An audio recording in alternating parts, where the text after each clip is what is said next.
Okay. I will now call to order the Tuesday, July 16, 2024 Historic Preservation Committee meeting at 5:01. Roll call. Committee Member Bedard? Here. Chair Rivera? Here. Committee Member Hunter Copper? Here. Okay.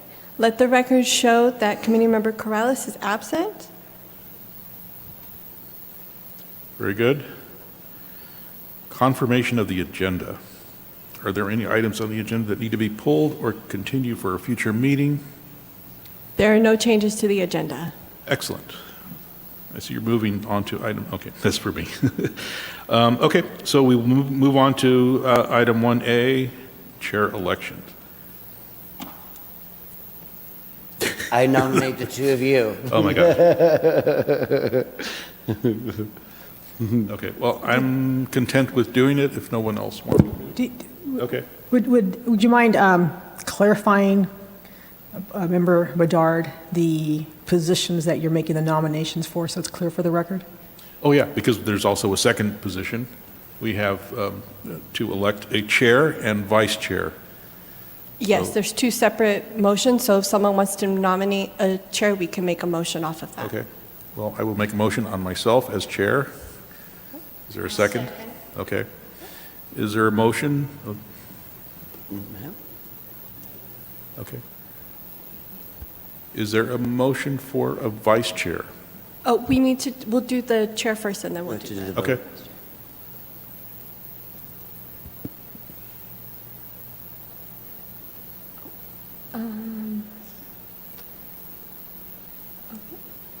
Let the record show that, Committee Member Hunter Copper, what was your vote? Yes, correct? Because it looked like it just marked you present.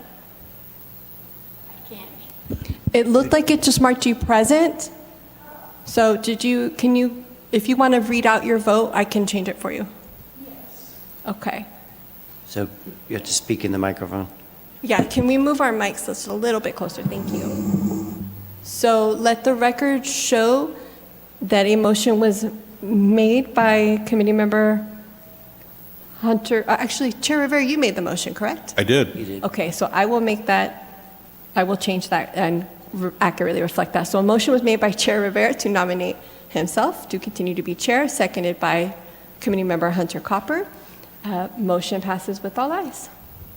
Okay, moving on to vice chair. Is there a nominee? I nominate Charlotte in all of her wisdom. Yeah, I second that. Okay.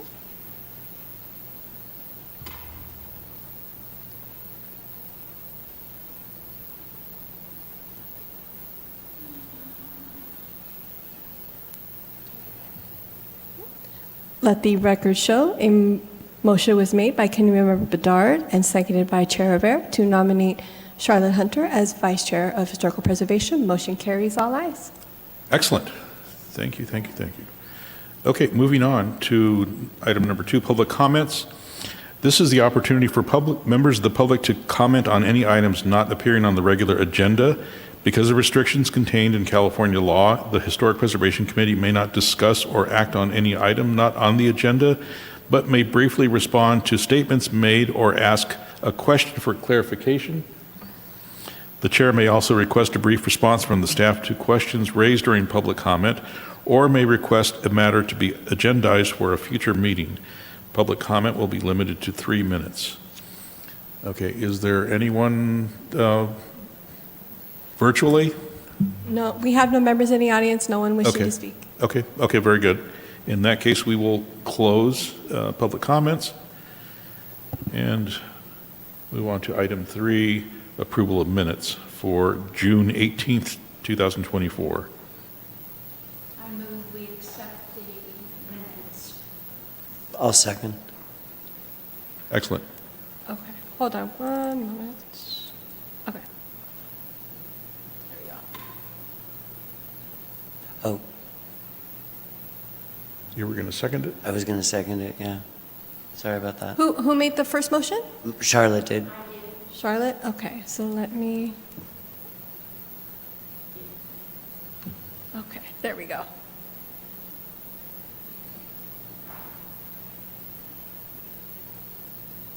Okay.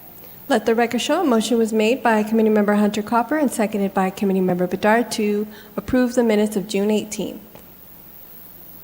Motion carries. Moving on. Okay, moving on.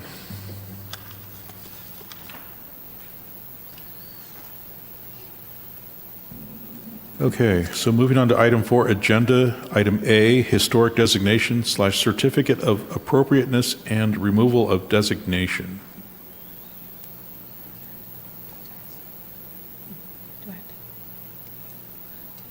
Good evening. Typically, staff does that part? Yeah, good evening. So before you this evening is the return item. The commission, or the committee had asked for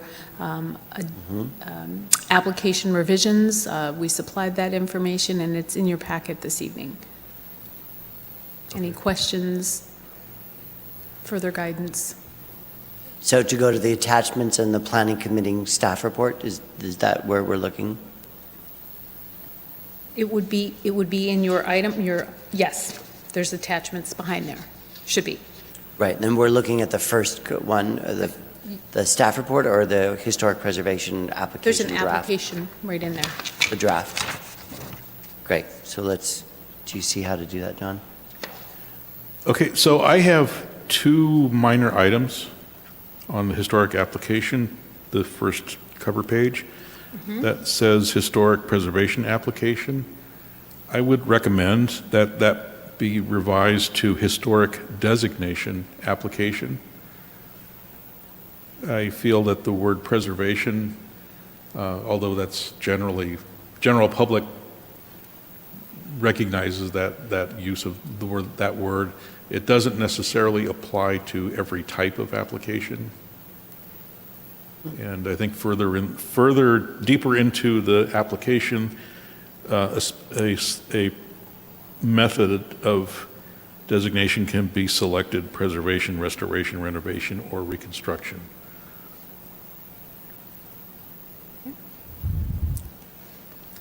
Committee members' comments or thoughts on that?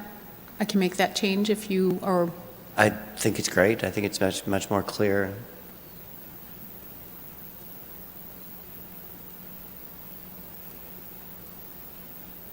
Good thought. And would you like that on both applications?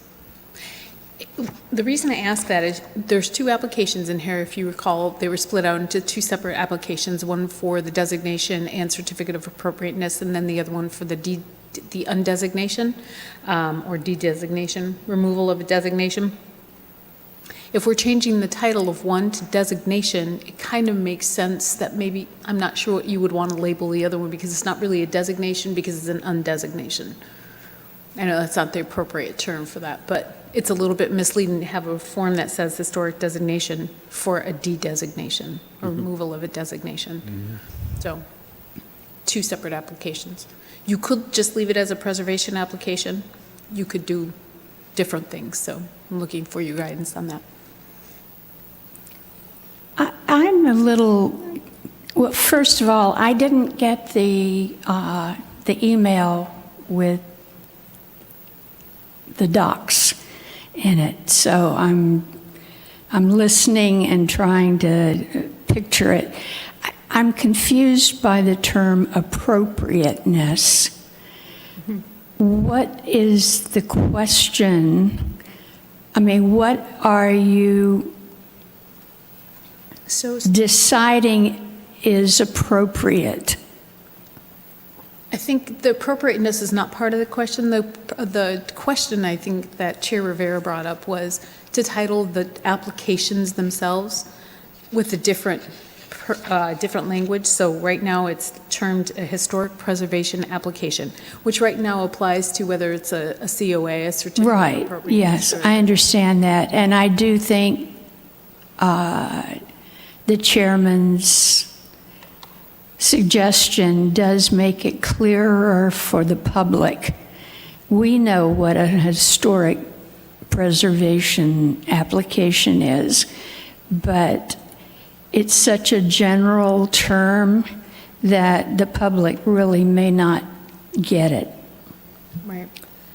So in theory, if we had an applicant that it was discovered that someone of historic significance of whatever endeavor, politics, science, arts, whatever, we find out that someone lived within our community and there was a desire to designate that home or that location, it would not be preservation.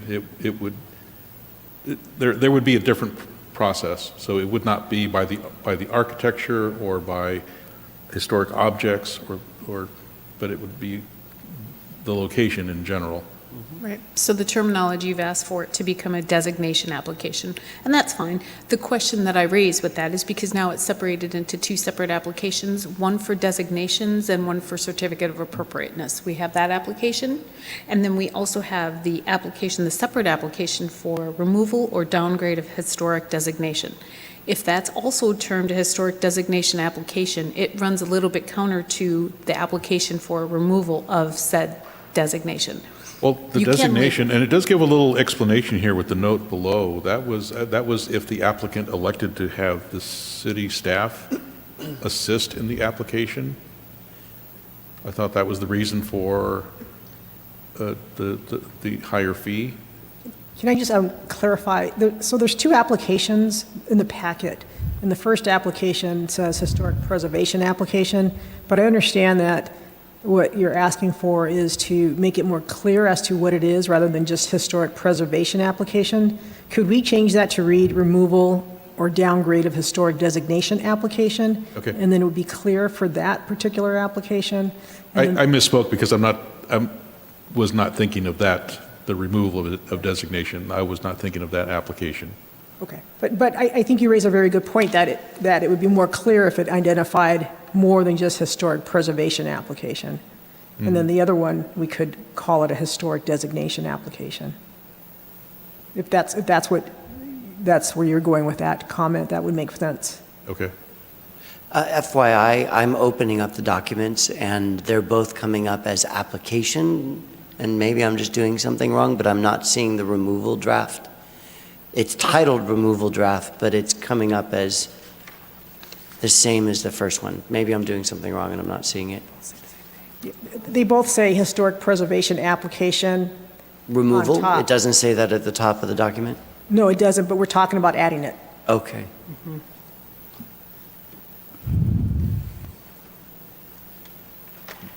I got you. Well, I thought that we were talking about two different applications. One for historic significance and the other for removal or demolition of an historic property. That's correct. Yes, so That's- you do have two applications in front of you this evening. But I think to the chair's point, they both have the same title on the application. Right, and I think it would help everyone if they had distinct titles. Exactly. That's all. Exactly. Yeah. Okay. Yeah, it seems like for the removal application, it should have a different title. Yeah. Yeah, it makes perfect sense. So one will be a designation and one will be the removal or downgrade of designation. Yes. Yeah. Okay, I see. It's confusing to us, and it will be more confusing when it goes to city council. Just saying. It will be confusing to a lot of people. Confuse me right here. Okay, so committee members, is there any other input on these two applications, either of these two applications? No. Okay. They seem very straightforward. They're clean. They're short. I think that everything that we had talked about was an easy way to start the process. Good. Okay, would you like us to vote on this moving forward, or is this just, I don't think you need to make a vote. It's just been sort of a Yeah. back and forth right? thus far. Right, okay. We'll make that change. Do you want to see that application again, or are you comfortable with it with that last change? I have the hard copy here, so. Okay. Do you want to see it at a future meeting, or are we good? Oh, I see, I'm sorry. No, I think I think everyone's understanding it's pretty straightforward. All right. Wonderful. Thank you. Okay. Moving on to item 4B, Mills Act Tax Abatement Program. Thank you. So this evening, again, in response to the committee's request, staff has prepared some information for your review on the Mills Act. Mills Act was a supplement to the Historic Preservation Act, which is a nationwide act, and it's a state law that provides for the abatement of property taxes, which is significant and distinct from regular historic preservation tax credit. So this is an abatement of taxes. So when you receive your tax, I'm not trying to talk over people, but just to make the clarification clear here, when you receive your property tax bill and it's assessed on the property value of your home, you get an abatement now that will recede some of that value, and it eliminates some of that value, and it's a contractual agreement between the property owner and then the state, and it's facilitated by the local jurisdiction. The local jurisdiction does not need to be a certified local government, so that's a benefit, but we do need to be in agreement or a participating entity with the Mills Act. I guess it's the Mills, we just need to enter an agreement to be a Mills Act participant. So it would require that any property would seek a property tax abatement be listed as an historic property, either local, state, or federal designation. The property is not required to be in part of a certified local government. It does require that there is a 10-year rolling contract that goes along with that. The contract is reviewed on a interim period, and as it's reviewed and found to be still in compliance, it continues to extend that term indefinitely for every 5-year period. It does need to be inspected. Now, how the locals inspect that is a matter of local practice. There are no necessarily, we don't go in with a clipboard and a hard hat and look at, drain pipes and window fixtures and all that, window treatments and fixtures. But they do expect us to be making sure we are asking for abatement from county property tax rolls. So we want to make sure that we are complying with the state law on this. It is cancelable, although it is in a rare instance that it could be canceled. It does transfer to future property owners, so the tax abatement will go forward. The same contractual obligations on that property owner will carry forward. There is a significant cancellation fee for that. From a practical standpoint, that cancellation fee does provide a significant deterrent to trying to head off any potential abuse of the tax abatement program. And then the tax abatement amounts are calculated based on a hypothetical market value. So in tax abatement, why this is different and why this is so significant is that with a regular historic preservation tax credit, you receive tax credit against taxable income from a commercial activity in a preserved building structure site. And that credit is sellable, it's marketable, you can sell it for 90 or 100, 98 cents on the dollar. So there's a market value to that. But if you live in your home, you get no benefit from that type of a tax credit because you're not running a commercial operation, you live there. So this would allow you to get tax relief just to live in your home. Now, there is an agreement in that contract that you will abide by preservation principles and so on and so forth. Now, if the city goes out to, in theory, and hypothetically speaking, we go out and we do one of these periodic reviews and find out that, it hasn't been kept up, and maybe they gutted the inside, or they haven't taken care of it, or there's code enforcement issues on it, we could ask that it be canceled, and that would end that tax abatement period. I think Does it say anything about changing owners? it does transfer the future owner, and then they are contractually obligated. Okay, so someone who applies for this but stays 5 years and wants to sell the house and move on, the person who buys it, can they resume? Absolutely. Okay. The person who would buy it would resume it. Now, again, the flip side of that is we don't want somebody getting that tax abatement, having a designation, and then 5 years later saying, oh, I want to market my house at a higher price, so I'm going to remove this contract. That's why the contractual fee is in there as well. Okay. So I have two questions. So the periodic inspections that are, it's the third bullet item on the first page under Mills Act summary. Is there any thought about the city budgeting for that?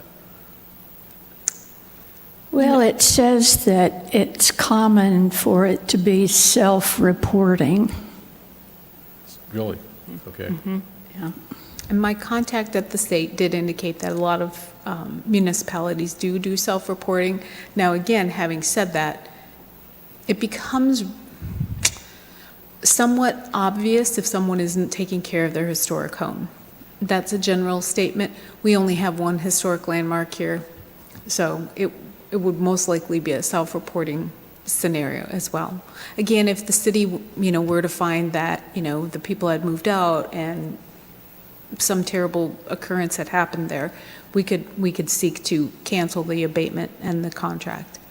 But we could designate, for instance, yearly or bi-yearly that they need to report. I think the way that the contract is set up, it's a 10-year rolling contract, and I believe that the reviews have to take place every 5 years. I don't know if we can schedule that more frequently than that. I don't think it would really be necessary. The second question I had is, so the Mills Act would be available to owner of a designated location regardless if this committee existed or not? Because is there a reason to incorporate this into our ordinance? I mean, it's kind of its own separate thing, its own separate entity. Correct. It doesn't need us, but we as a community, a citizen property owner could still apply for the program and be accepted. No, John, Only if they- because we have to determine whether it's an historic property. Oh, no, I understand that. Oh. I mean, that's clear enough. And Yeah. it has to be designated either by local, state, or National. or national. Yeah. I understand that part, but I'm Okay. saying. Right, What but what I'm asking is, does this need to become Oh. part of our city ordinance? No, it doesn't. I mean, the only thing that you would most likely do is by ordinance or resolution or some sort of a letter of agreement, or memo of understanding would be to opt into the Mills Act as a participating entity with that. Yeah, I generally think it's a good thing because it could attract some interest by Oh, yeah. property owners into, seeking a designation. The only comment I would add is that I would like for us to be able to flesh out more participation in the program because it is a contractual obligation. It may require, the obligation more than likely is between the property owner and the city council. And so let us flesh out a little bit more if we did participate in the Mills Act program, how that program would need to be set up, and what city approvals would be needed to establish such a program. Okay. Yeah. Okay. Were there any committee member questions, comments to add? Concerns?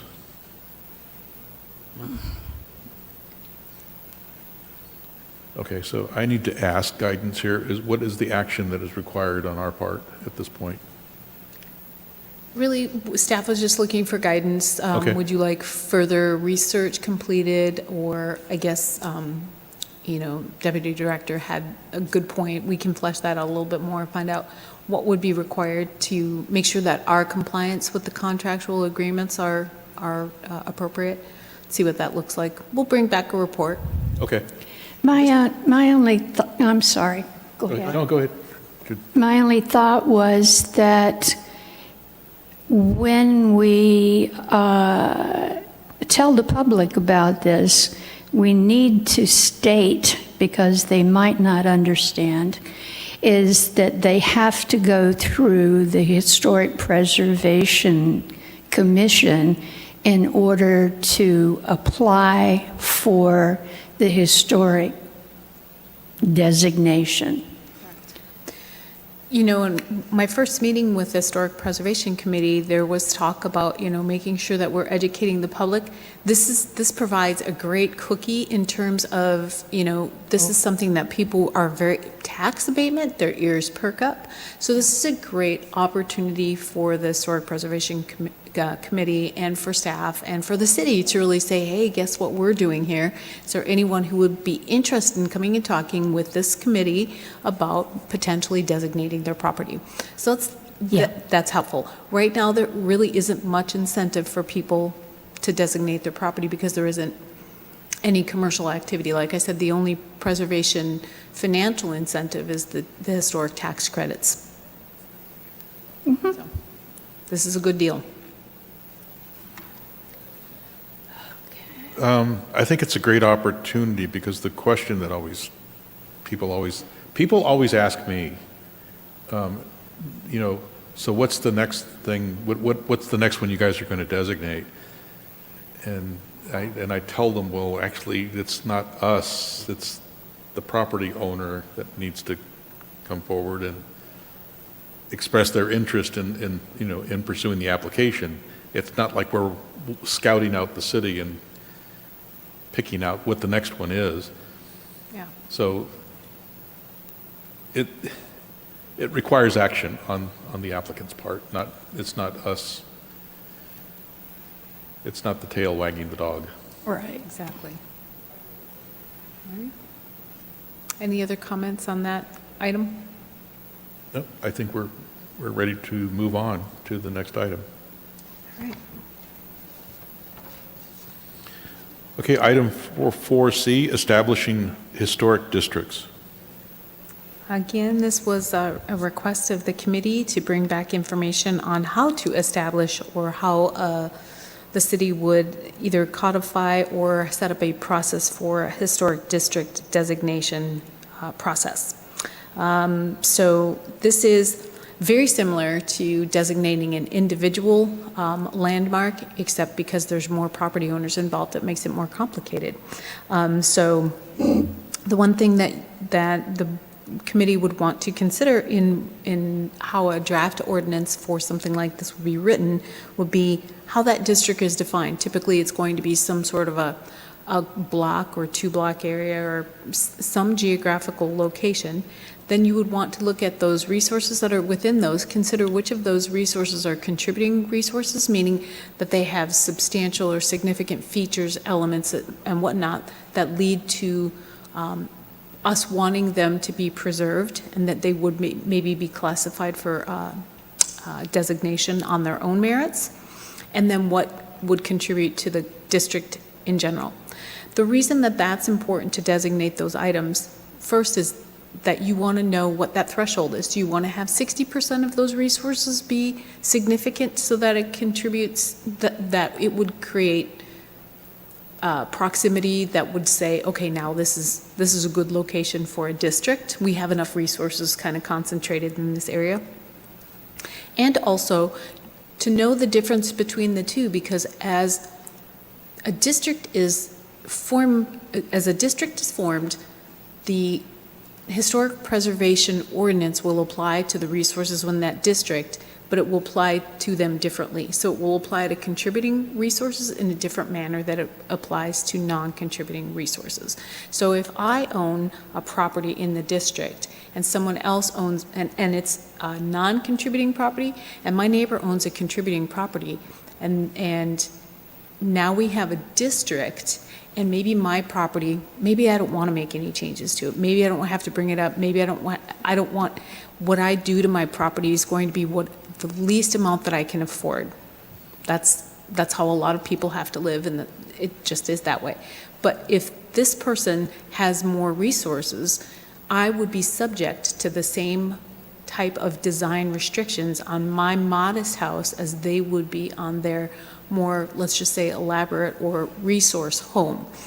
So that's why the distinction between the two, and that's very important to keep that separate, because the folks who are not contributing don't want to have regulations imposed on them against their will. So that's one of those reasons that we want to have that. And then making sure that when you do have a designated district, what is the threshold for the approval rate within that district? Some districts say 60%, some will say 70%, we want 70% approval rate. Some will say we'll send out notices to all the property owners, and if we don't get any pushback or decline, if we don't get any hesitation to that, we'll go forward with nominating the district. So they like to have some sort of level of comfort that everybody in the district knows that this district designation is applying to them and that they're okay with that. So that's typically a city council concern, because it's really their purview. They're the ones that are going to have to hear about it if someone does not want that. So that's kind of that element of it. And then the other piece of it is, the same types of criteria will apply to a district that would apply to an individual landmark. It's either a social, a geographical, a cultural, or a physical, architectural type of significance that is identified, that applies to the bulk of the properties in that district. And let's see, was there anything else that was stand out about that? I did include in your report, on the back side of the brief, there are some pages in here or some examples from other communities in California, selected variety from different jurisdictions. One of them is from the Los Angeles Conservancy. One of them is from Goleta, California. It just talks about, it just was there included to give you an idea of the variety of things that are available. One is from the City of Redlands website. And then it just includes sort of what that process looks like. I think with some communities, of course, Redlands being one of them, they have more resources. Ontario has a lot of resources. In a city that has more resources, you probably have a much more lengthy code language on that. I would probably just mirror to the greatest extent possible the criteria and the process that you have for a designation of an individual landmark. And then it's consistent and it's fair. I think what you have here is a really great start. There is, you already brought it up, that the issue of does the historic district apply to everybody, whether or not you wanted to be in it or not. And if you do have a contributing home to that district, it's been said that this historic district is about mid-century modern houses. All the mid-century modern houses that are in the district apply. If 60% of the people bought into it in order to establish the district, and then how do you reinforce that, right? That when I lived in a historic zone, it had been around for several years. So once you bought into it, you knew it. In establishing it, it was very problematic because you had lower income peoples that, maybe their homes were adjusted let's say in my district was a 100-year-old district, so you had people whose houses had been stuccoed over. My house was one of those houses. I couldn't afford at the time to redo all my siding and remove the stucco.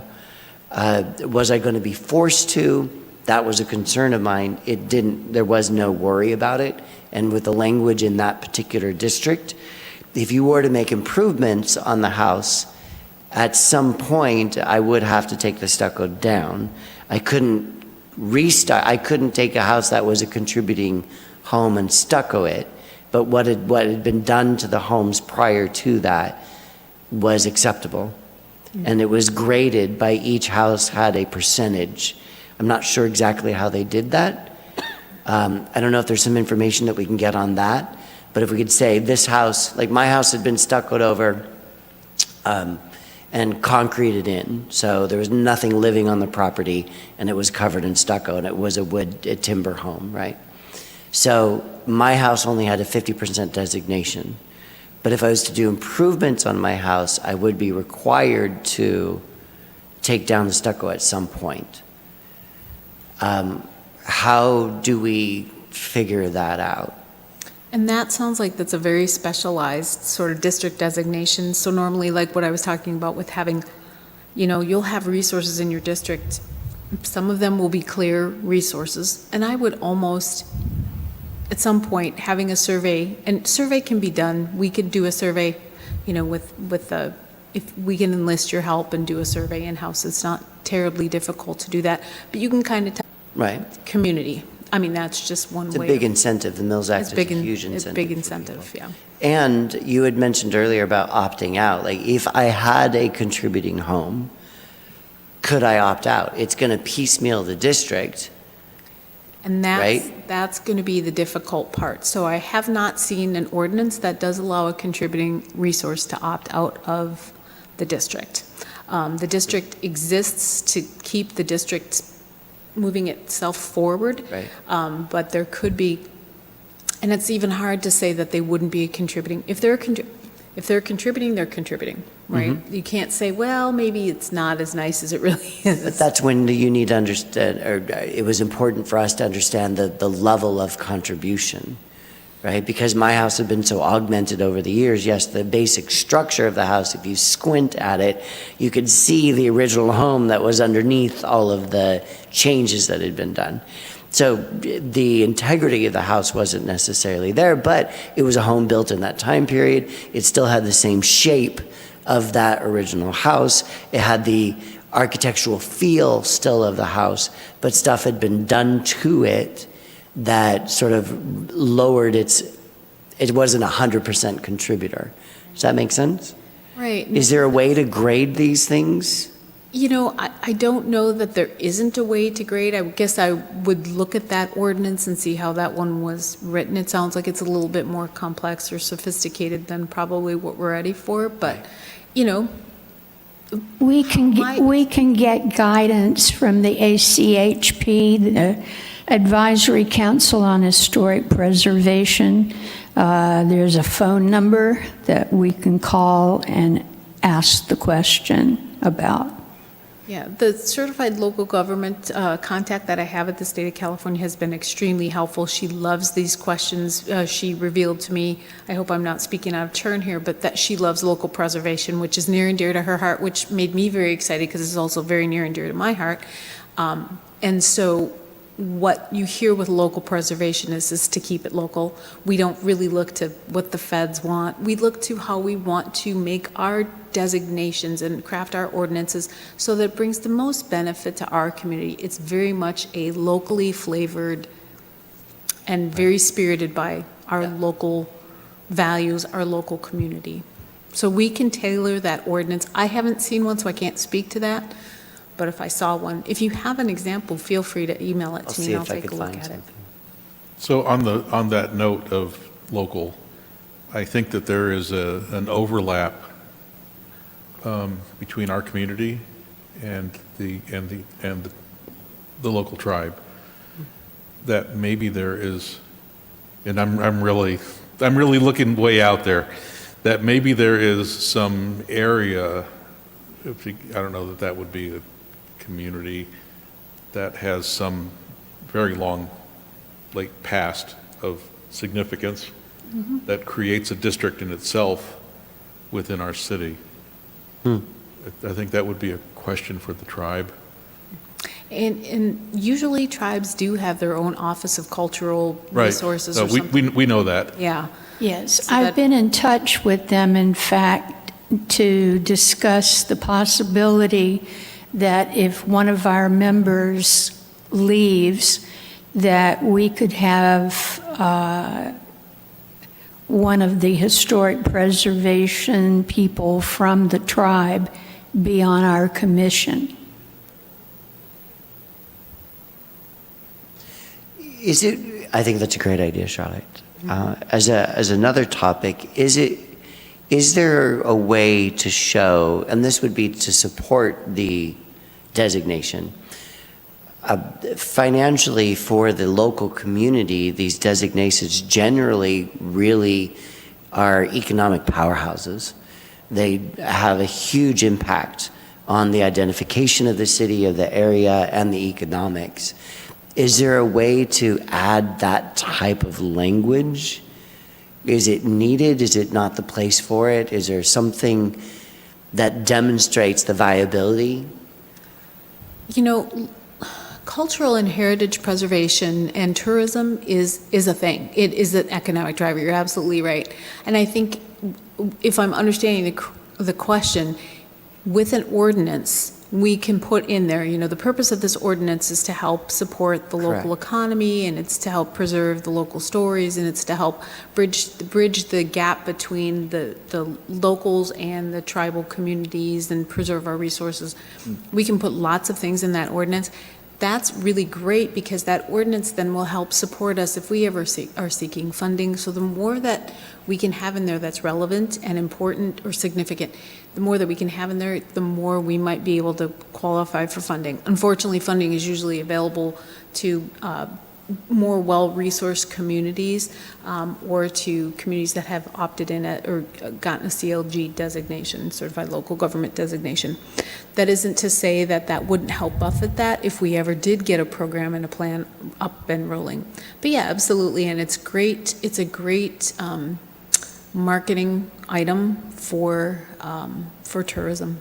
Well, I was thinking even more on the neighborhood level of yes, everything you're saying, absolutely. And as somebody who lives in an area, why would I want to buy into this? Right? Oh, because it actually increases safety in districts. You know, that's a byproduct of preservation districts that actually is it's a statistic. I've seen it before. I don't know if there's a way that we could look something up like that. Like, what is the benefit of having a historic preservation zone? Yeah, on the economy also, but as a neighbor, it actually creates more community. It creates a higher level of safety. It does make grants and stuff like that easier if the neighborhood wants to put a mural in or a pocket park or create something of that sort. It creates a cohesive identity. You know, there's different things like, oh, now the city is going to put street lamps in that don't look like they're from 1982, but they actually match the time period of the designation. You know, so stuff like that would actually communicate to the individual why these things are important. But that's a PR Right, I'm just issue. wondering if there's a way to add, like she was saying, there is a way to put that type of language into why this is an important, or why the proposal matters. Right, and I think having that, you know, I am a big fan of having a really strong purpose for whatever it is that you do. If there isn't a strong purpose, why do you do it, right? So if you aren't kind of committed to, this is why we're doing this, these are the 4 key points, and you can articulate those things, you're on it. You have a great idea, you're moving forward in the right direction, because if you run in the elevator and there's a city council member in there, you want to be able to say, hey, council member, we're doing A, B, C, and D, and be able to articulate that. You want to also be able to tell your neighbors about it. It's not just a PR thing. I mean, there's definitely some PR to it, but that's where the value comes from. Preservation exists and designation exists because it demonstrates some sort of real tangible value in the community. It's not just about keeping an old building around. And a lot of people don't like that. They want to see a little bit of a different tangible benefit that makes that has a little bit more broader and inclusive appeal. So I think Right, and that's in these examples, I'm not quite seeing that. It's kind of, they're great examples. As far as like the rules and the qualifications and stuff like that, I think these are really great. And I'm just curious if there's like, why would I buy into it? Like, what's the purpose of it? So, Yeah. thank you. It usually does, unfortunately, come down to the dollars and cents of it. So, if there is that, the tax abatement, that's a possibility that. Yeah, I mean, it increases property values, it does a whole lot of different things, so. I have a question. I have never heard of scenic or urban conservation district. I don't know where you got that. Well, scenic and urban conservation districts, so where I came from was a scenic highway, scenic byway, scenic conservation area. So there's a lot of scenic areas, highways, byways, ocean ways, mountain ways, downtown districts that have spectacular views, backdrops of the mountains, But things you like that. seem to be equivocating historic site with scenic and urban conservation areas, and they aren't necessarily historic. Where are you I'm looking at that? looking Under at Redlands? under 2.62.170 Okay. criteria. Okay, so this is from the city of Redlands. So I can't speak Yeah. to why they have that in there. No, but I mean, I don't think we would want to have that And you don't because have to. You the terminology don't is have to. not correct for historic preservation. So this is highlighted here because it talks about it's located within a historic, whether it's in a historic or scenic or urban conservation district, geographically definable area possessing a concentration of historic or scenic properties which contribute to each other and are unified aesthetically by a plan or physical development. That's what's important, is that there's some sort of unifying that runs through that entire district and says, there's a commonality in here and we want to preserve that commonality. We have a great density of these properties in this area, mid-century moderns, or this is where the artists all lived. Or If it's an historic scenic area, then it's an historic property. The terminology is incorrect. I'm not Yeah. arguing with what they have. Yeah, okay. And back on That the, makes sense. So I have worked for 12 years in the Redlands area, and because of the homes there, I never, it sounds crazy, because I just wanted to get home after work, I never jumped straight onto the freeway. For me, it was kind of a unwinding thing. I enjoyed driving through the neighborhoods before I would hop on the freeway. And there is not, from house to house to house on any given street, there is not a great uniformity.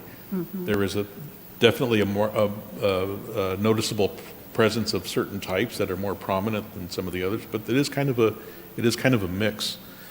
So I think I can kind of see where they're coming from in the phrasing of that paragraph. They're preserving a view from a designated area potentially too, so I should be using my microphone. So they're preserving it as being preserved but from the that's property. not a historic preservation issue.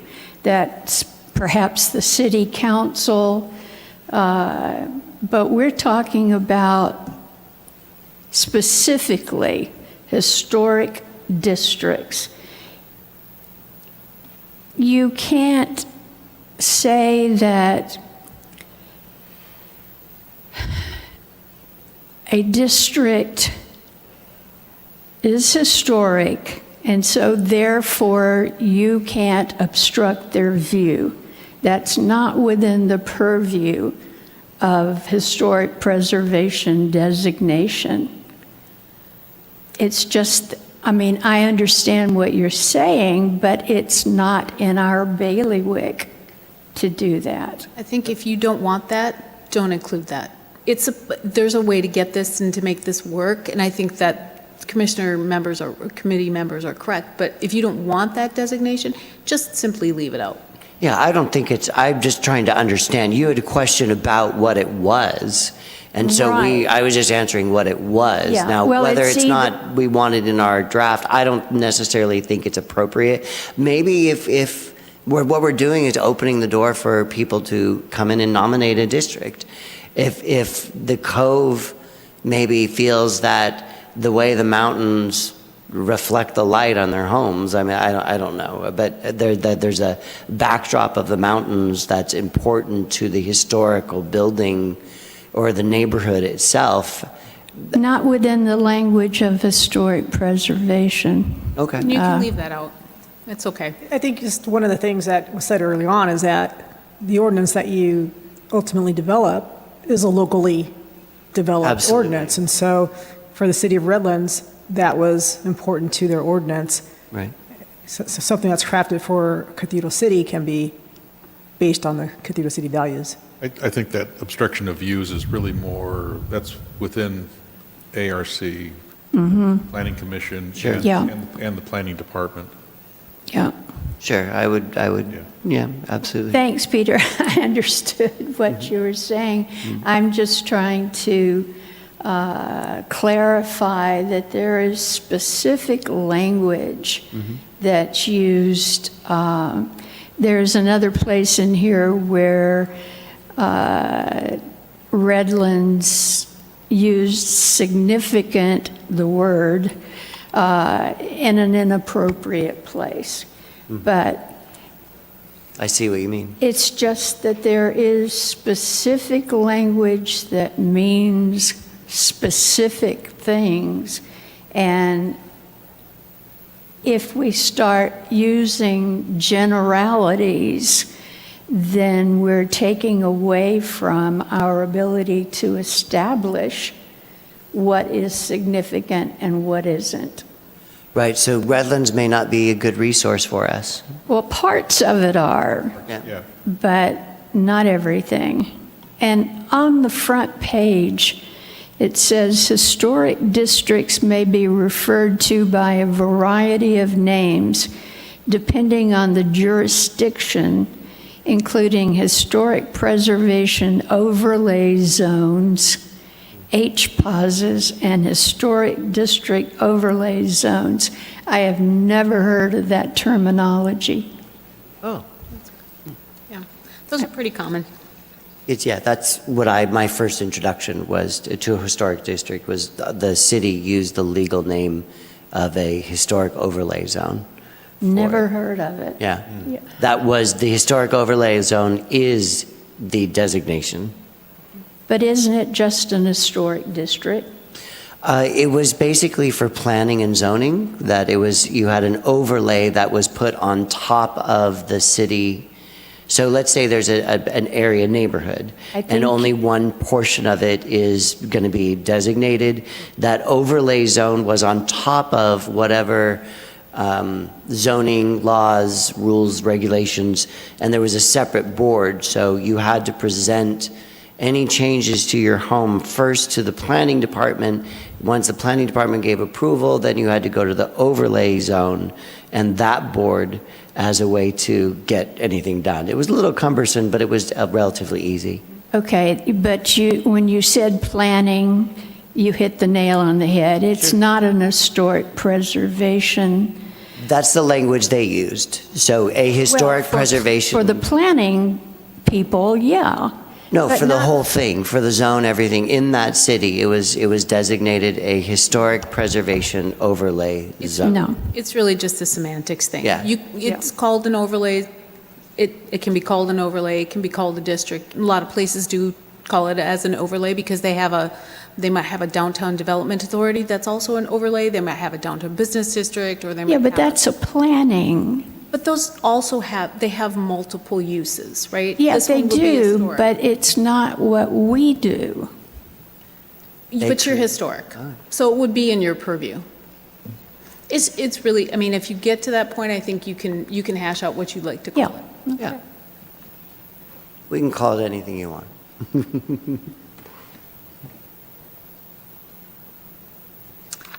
Okay, are we ready to move on to item D? Is there any guidance, direction, or would you like that brought back, or further information brought back on district designations? Well, I think we need to pull a few more cities. I think there's some troubling stuff about especially Redlands in there. And so I would want to, as guidance, is just pull maybe a couple more ordinances from a couple different cities, preferably if we could find desert cities. I mean, there might be something in Utah, Arizona. I don't know if those are, You know, and there's not much in the Coachella Valley. There's Palm No. Springs. La Quintas is pretty much put sort of inactive, very much inactive. Palm Desert has some, but it's not. So not in Palm Springs? I would have thought because they have several. Palm Springs, yes. Okay. Yes, but theirs is very robust. They have a lot of resources, so it might be a little more than what you're, I'm trying to look at it from not only a context of the desert or context of California, but also the context of sort of size, scope, and scale. Well, So we don't have to adopt it in whole, we can, absolutely not. That's why I No. give you different resources to pull from. Look at what you like, keep that, and discard what doesn't fit. You know, pick the architecture, sort of the framework of the ordinance that you like that includes all of the things, and then customize it to your liking. Again, it's very much a very local, local values, local culture. yeah, and to Charlotte's point, when that word significant comes up, it could be a little concerning. So in the Goleta one, it says it possesses a significant concentration of properties. Well, maybe just upfront define what significant means. Yeah, you got to take that significant Yeah. out because Yeah, I agree. it's equating it with important, and that's not what significance means. We do need a glossary. There's no doubt, No doubt about that.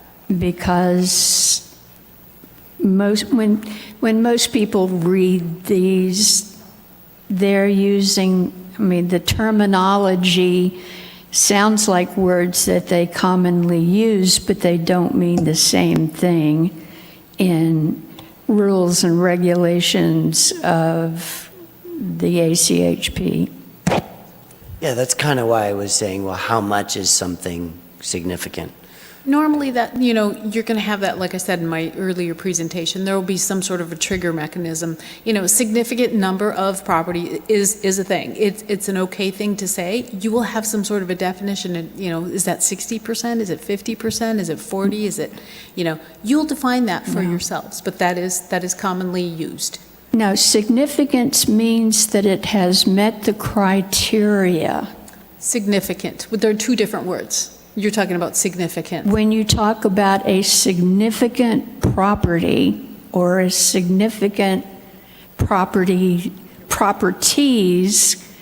a significant structure, a significant archaeological site, any of those, you're talking about sites, structures, etc., that meet the criteria, not importance of it. Okay.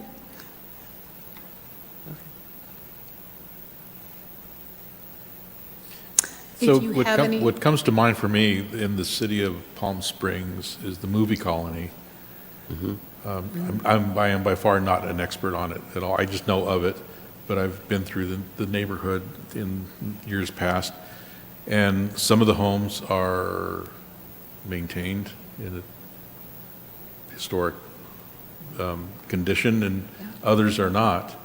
So there is not, they are not all preserved or in any type of historic state. There is a mix that as you're suggesting, there could be a percentage. So there is, so I don't know that significant really hurts it. I think it's significant. I'm taking more in the context of the number of, the percentage of homes within a boundary that are, But there is no criteria of number for historic districts. well, I thought that that was what. But that's one of the things that's we for us could to add. establish Okay. for our city.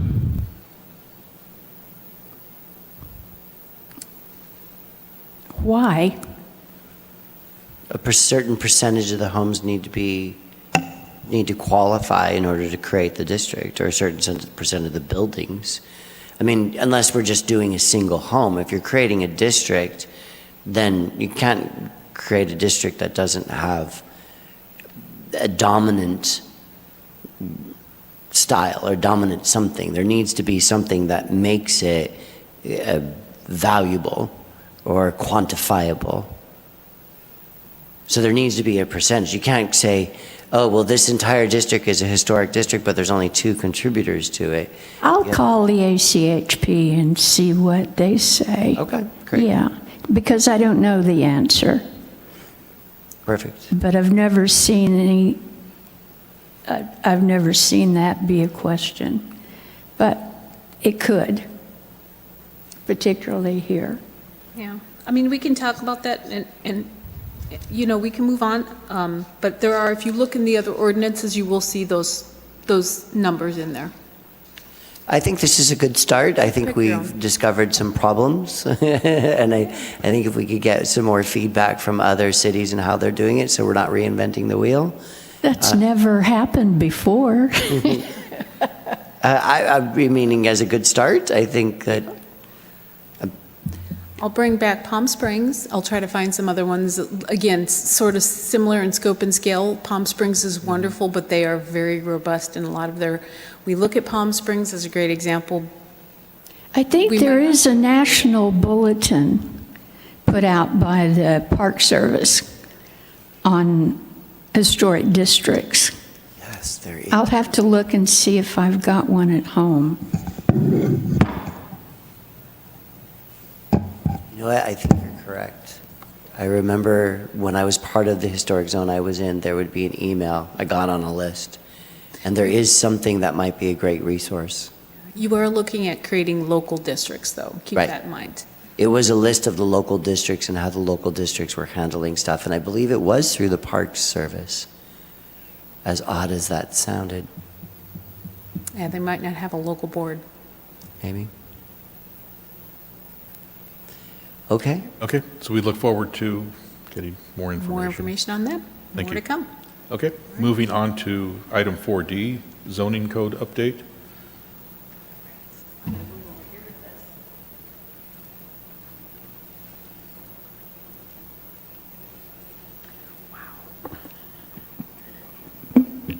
All right, can you hear me okay? yeah. Yes. Great. Different acoustics. All right, so as I think I mentioned at the last meeting, we would bring forward information on the zoning code update, and then I'm looking for your all 2 to 4, 5 policy recommendations or ideas, philosophies, issues that you'd like us to bring as staff forward to City Council for their August meeting. Why we're doing this is because we'll incorporate those or try to incorporate those in the scope of work that ends up in the request for proposals that will go out for the consultant on this. So my presentation, I'll try to keep it as brief as possible, but it is it's a complex work product, and what we are trying to do, we are limited on funding and resources, but we have, as you know, we are very hyper-local in Cathedral City, and I'm proud of that. That's what makes me love it here. But to do that, we are looking to make sure that we are focused, laser-focused on what we're trying to accomplish, so that we can stay on task. So, I'll talk a little bit about why we need the code update, what it'll include, how long it will take, and what all that process looks like. So the code that we have right now was adopted some 40 years ago. It's been amended from time to time over the years. It's codified, meaning it's part of our city's municipal code, so it's part of our local law. As local law, it is very static. It doesn't have a lot of flex and give to it. So these conversations that we're having about whether a word belongs in there or not, that becomes pretty cemented in there. It's very outdated. It needs modernization. It's from the 80s, that's all I can say. It can oftentimes become a deterrent to development rather than help facilitate development. We are living in a different age than what we were living in the 80s. In the 80s, this was probably a great code, not so much anymore. We are also sitting at the precipice of a great opportunity as staff here. That we have a whole new planning division from the top all the way down to myself. I think I'm the latest one to join the planning team. Many other cities in the Coachella Valley are also joining on to this. The reason that that's so significant is, one, we can watch and learn what they're doing. We don't want to reinvent the wheel. So we kind of watch what they're doing and follow suit and find out maybe what went wrong as well. And then because they're doing it, we need to keep up with them. We really do. So the bottom line of this is that this code is old and it really does need to go. So some of the City Council identified goals in their strategic plan that was adopted in 2024. I won't go through all of these, but these are the ones that I was able to identify. So these all really support a code update and making sure that we keep this code moving in the direction that City Council wants it to move in. We want to be facilitative with development rather than regulatory. We want to use the carrot approach rather than the stick. So the what and the why about this. So I wanted to make a little bit of a clarification.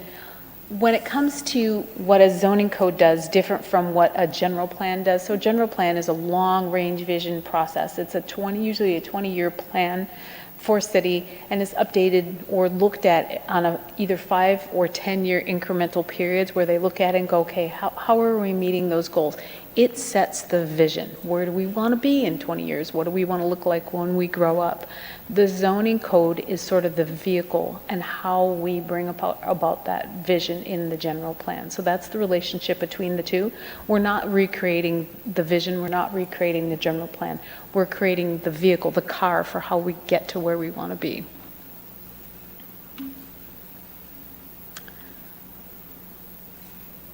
So one of the things I wanted to point out with this is the process to do this. We wanted to make sure that we included some very important key features in this process. So we want to make sure that we're thinking about the zoning code update as a process, and that we have a robust public participation process as part of this code update.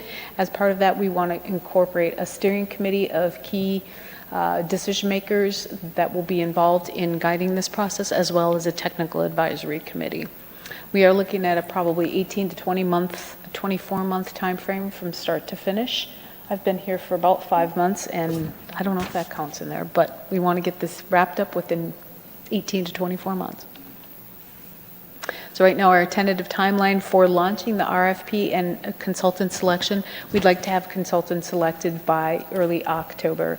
So if we get the feedback from Historic Preservation Committee this evening, ARC, the Architectural Review Committee, and Planning Commission tomorrow, I'll package that up into a presentation that'll take forward then to City Council at their August meeting. We'll launch that RFP, and then we'll do some Q&A with the consultants, and then hopefully get a consultant interviewed and on board sometime early in October.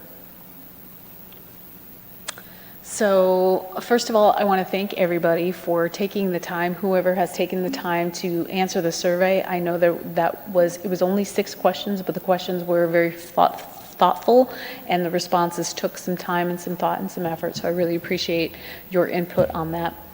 I do want to go through those responses, and then we'll go over those. And then from that, I'd like for you all to just kind of jot down what your priorities are from these kind of policy ideas and tactics.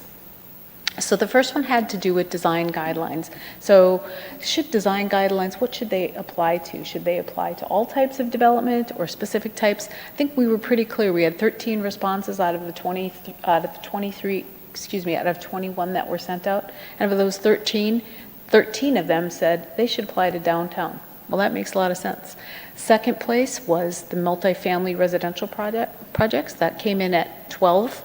11 people said that it should apply to commercial and mixed-use projects. So I think we're seeing sort of a trending pattern that the larger projects would have design standards or design guidelines that should apply to them.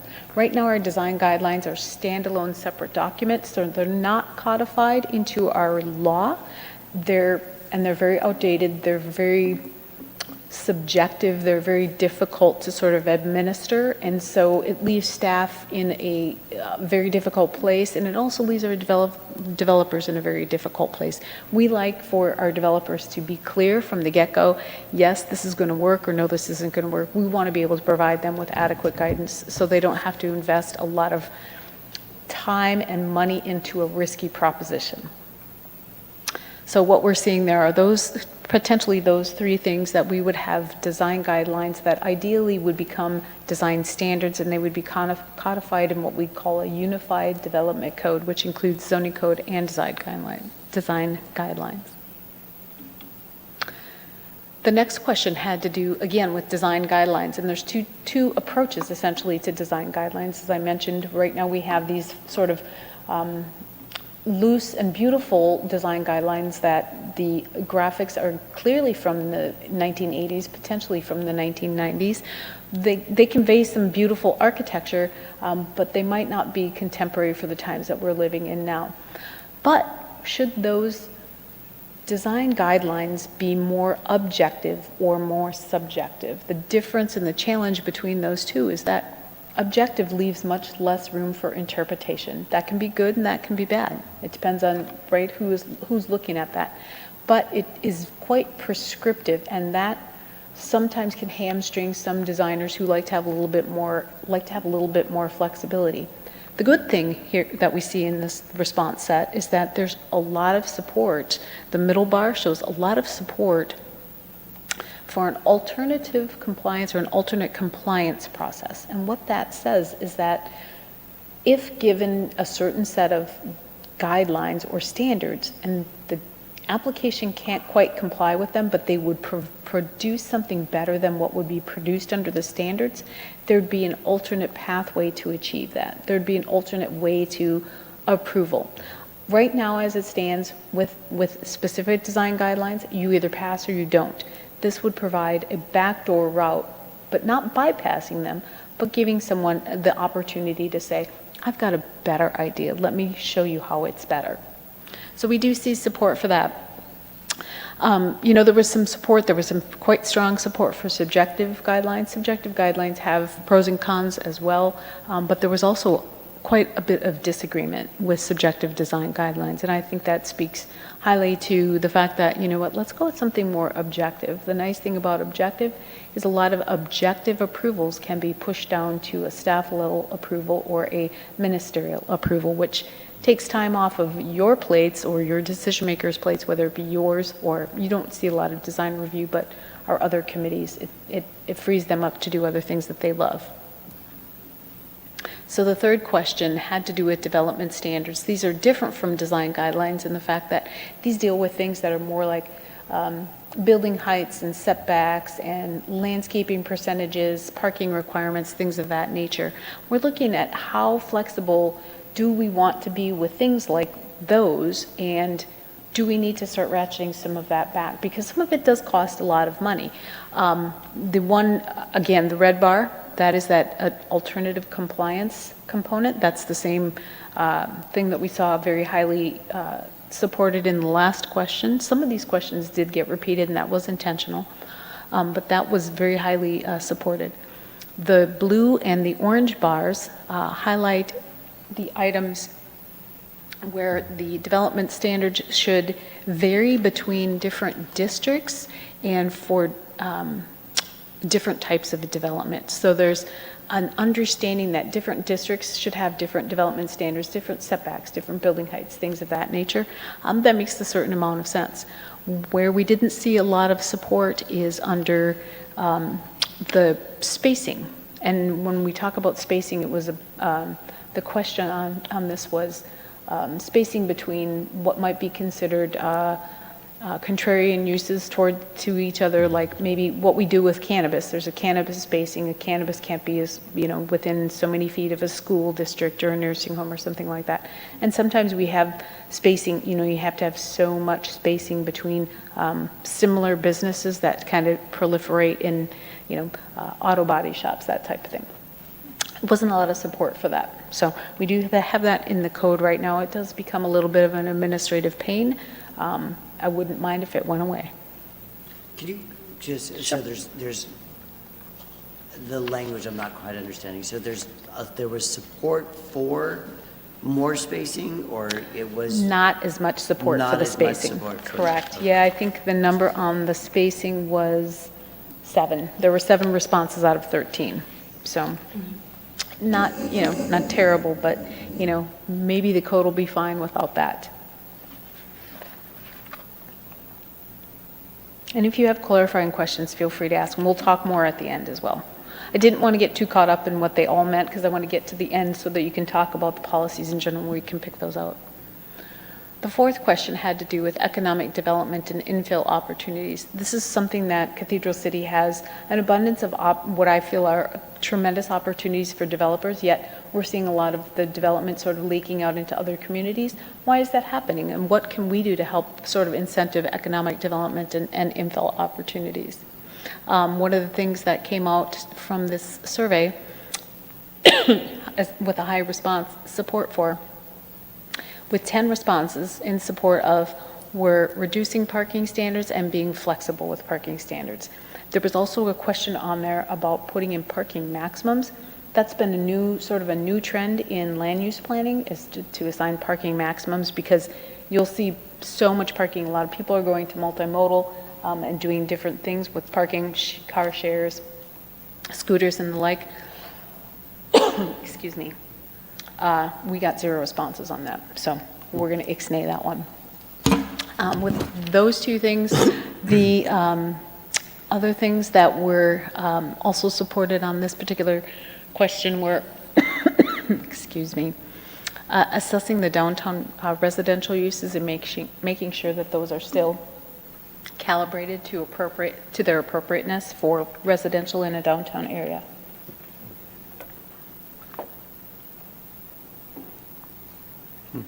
We also had a lot of support. The pink column shows the support for expediting review of mixed use or residential projects that included certain components within them. Expediting review is a nice thing. The thing that I want to say about expediting review and is the same thing, kind of like what you're talking about. When you're offering something up like that, to also have sort of what the trigger, what the threshold is. If we're going to expedite the review, here's why, right? You're hitting a certain, 50% of it's going to be housing, 50% is going to be commercial. So yes, we'll expedite those, but other than that, we get in line with everybody else. The fifth question had to do with housing supply production. Housing supply production is a very hot topic everywhere, as you all are very well aware. Pro-housing tools, I use the term pro-housing because I took that from California Housing and Community Development Department. There's a program out there, and these tools were actually lifted from that program. Excuse me. These tools were actually lifted from that program so that I wasn't recreating the wheel on what types of things might help spur housing production. So the one that really got the support here was that ministerial review process. So we had 8 people who supported that item. Now, if you look at the other bars in comparison, remember there were 13 responses. We had 5 people who supported increasing lot coverage allowance, meaning we're allowing more structure on more of the green space or more of the yard space of a single lot of record. And pink was promoting housing supply production through incentives, and that one also received 5 votes. And the challenge with some of these is that if we don't have a lot of support, it's very difficult to sort of implement these types of tools in the zoning code. So we'd like to see some of these numbers increase. When I saw this, I thought, maybe we could do a little bit of an illustration. So I have a series of images that will show some different ways that other communities have. Again, there's no right or wrong here. It's just to give you some examples of what some sort of infill and gentle density or incremental density. So if we have a low density, maybe a little bit more density, instead of going from 10 units per acre to 24 units per acre, maybe we should go from 10 to 12 or 10 to 14 and allow things to sort of increase over time, which tends to be more palatable to people. They'd like to see things change in the future, but maybe not this week. And how do we do that over a long period of time? So some of these images will make sense, and then I'll split that and I'll give you some examples of projects that have been approved recently here in Cathedral City. So the first one, these are two examples of homes that were done in, these are a duplex and a triplex, and these are both in San Diego. So as you can see, the cute little bungalows in the front, and the rear sections were added onto those homes. So they still look like they're single-family homes, but they're not. This one on the left is a duplex in Palm Springs. I don't want to call it out, but maybe it's not as cute as the bungalows in San Diego, but No, it's hideous. and the triplex on the single-family lot to the right. I couldn't quite tell if that's a alley facing or if that's actually the street front that's facing, but it could be either. A lot of these properties you'll also see where they're double loaded. We don't have a lot of alleys in the city. If any, we have very few alleys in the city, but the city that I came from, we had a lot of alleys, and so we were taking advantage of that double loaded housing opportunities, because most city lots are kind of narrow but deep, and that makes it hard to build in the back. So here's a couple more examples. I believe the one on the left-hand side is actually in Canada, but it was a duplex, and those duplexes each have an ADU, and the ADU, I believe, is in the basement, so that's what leads me to believe it's in Canada. And then the one on the right, again, looks like a single-family house. It's got that very traditional architecture to it, you know, the shingle-sided, the shake-sided, and it's a fourplex on a single-family lot. So there's 4 units in that house, but it looks like a single-family. Again, these are just to give you some examples of what's possible with architecture and how we can maybe push the envelope, push the boundaries of density. On the top, we've got a front-to-back alley. So this is a fourplex. This is an infill fourplex. Again, this one might be a 2-family, single-family lot, so it's 2 lots joined together. So they can access from the front and from the back, side to side, and front to back. So it's nice because they do share common walls, but they don't feel penned in. And then there's a triplex on the single-family lot to the right. Here's some courtyard cottage court home examples. We really like these because they're low slung, which is very traditional in this community. But you can get, if you join 2 lots together where you might only have 2 or 4 units on a 2 single-family lots, here you can get maybe 8 or 10 or even 12, just depending on the layout. Again, to push that density a little bit higher would require us to change those development standards, allow a little bit more lot coverage, and allow us to push that density number up higher. This one I had to throw in here. This one's one of my personal favorites, but this was a historic preservation. So this one's actually in Santa Monica, another courtyard. It was built by a semi-famous architect about the era about 1920. 6 buildings grouped together on a 60-foot wide lot. It's about 2 double lots, again, joined together. He built them originally. That was the original footprint of the 2 lots, and it fell into disrepair. It was badly, I mean, it was pretty bad. You know, the fixtures were being torn off and burned and that sort of thing.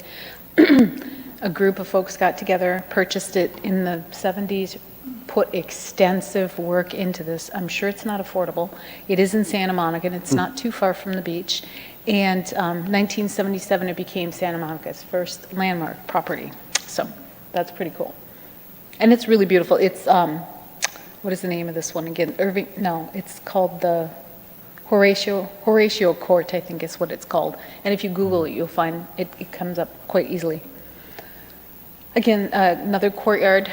The one thing I wanted to point out with courtyard, with a lot of these developments, you know, when you're looking at something larger, something a little bit unique next to something that looks a little bit more traditional, the one mediating factor that always stands out in these images is the type of landscape that they use.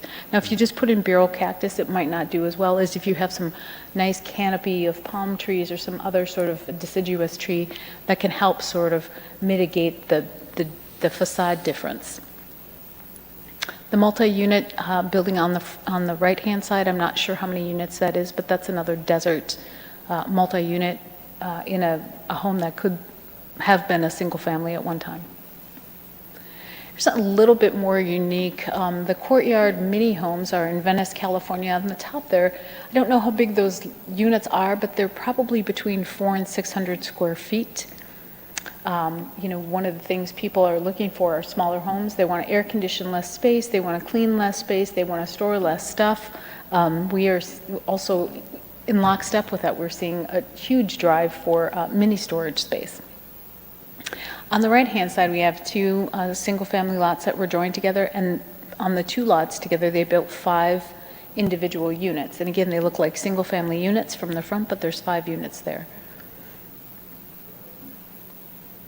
A couple more larger in density. So the one on the right, you know, again, put it into context, it isn't, certainly it isn't the valley here, but it could very well be in California. 6 units on a standard, in that particular area, standard 1,800 square foot lot, which is quite a small lot. Mm-hmm. But you can see that it's most of these type of like modern Victorian types of infill structures will be all the same height because they've all gone to the maximum.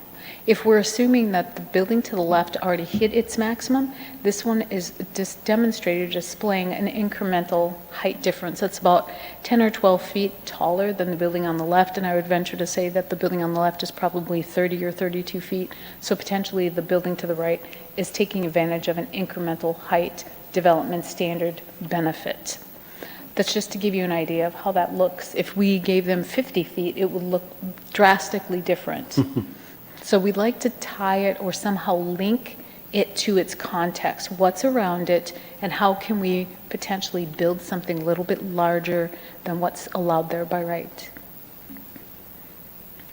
I put this in here because right now, this gives you an idea of wherever you see a P, it's allowed by right. So they don't have to go through a conditional use process. A conditional use process does add a hearing, it adds a meeting with the Planning Commission, and it adds potentially a lot of time and expense to an application because they have to go through, on our side, they have to go through engineering, they have to go through traffic study, they have to go through environmental. There are a lot of things that are involved in doing that, which can make an application much more costly and time consuming, and also to make it much more unknown what the end product will look like. We want to move as much as we can that's appropriate within that P. Right now, there are a lot of projects that are available in the P. So some of the smaller projects, you know, in some areas of the city, you will be able to get those by right. But by far, the vast majority of Cathedral City is zoned residential, low density. And that allows for single-family homes and two-family, a duplex, a single and a duplex. I'm not going to talk about certain laws that kind of supersede the local control, but it doesn't allow for a lot of the pushing up of the density or allowing for standards that would allow us to build closer to property lines or cover more lot space, things like that. We're looking at seeing what your comfort feel is and what City Council's comfort feel is for pushing the envelope slightly so that we can get a little bit more density, incremental density. This is not going to, in any way, shape, or form, take the place of somebody building an apartment building, and you'll see some of those as well. But it's not going to take that place. But it also does allow people who do live here to also add on to their home a little bit and maybe generate some income for themselves. Same with an accessory dwelling unit. Where does that fall in here? An ADU, so an ADU is the very last row, secondary dwelling / ADU. Oh, secondary. Got Yep. it. So it's conditional. It's actually not a condition. I think this might be outdated. Is that correct, Sandra? It is It's allowed. permitted by right. Yeah, it's permitted by right. I took this out of the housing element, and I think the date on the housing element was 2020, and I think the ADU ordinance was just updated last year. So down at the bottom, that just kind of estimates or shows you an estimate of how long it takes to get one of these projects through the process. I think everyone's quite well aware of the problems that we have with time and money and value and things of that nature, and making sure that, we do as much as we possibly can at the local level to try to promote housing. So I have heard that we're one of the slowest departments for approval in the area. Is that factual, or that our approval process is super, super slow compared to other cities? I've heard that, but I don't know what the source of that is. Right. I've only been here for a while, but I came from such a small town, and I felt like we were slow, but we were a lot faster than we are here. But we have I have to say, we have a very robust process. We also have a CEQA process, and sometimes things have to go through a CEQA process, and even if they're exempt from that process, there's sort of a waiting period. So that adds a little bit of time. It's not a deal breaker, but I've looked at some other metrics, and I don't think we look like we're that far down in the slow zone. We look like we're pretty much average. I've heard different things, so it's hard to say. My only concern is that for people that are working on homes, and they're holding a mortgage or something of that sort, adding a month or two is 2 months where they're sitting there paying the mortgage, accruing interest, and not able to do anything. So Yes. it just makes us less attractive. Right. That's my only reason to. Well, and if you're doing a construction loan, it's a little bit different, and you I don't mean just a yeah. construction Okay. zone. I mean just getting approval to do something if you're, not a loan, but if you're working on a house and rehabbing a house and you're pulling permits and you can't do anything until you get the city to come in and approve the roofs. You guys have been very fast on, but other projects like solar, super, super slow compared to other cities.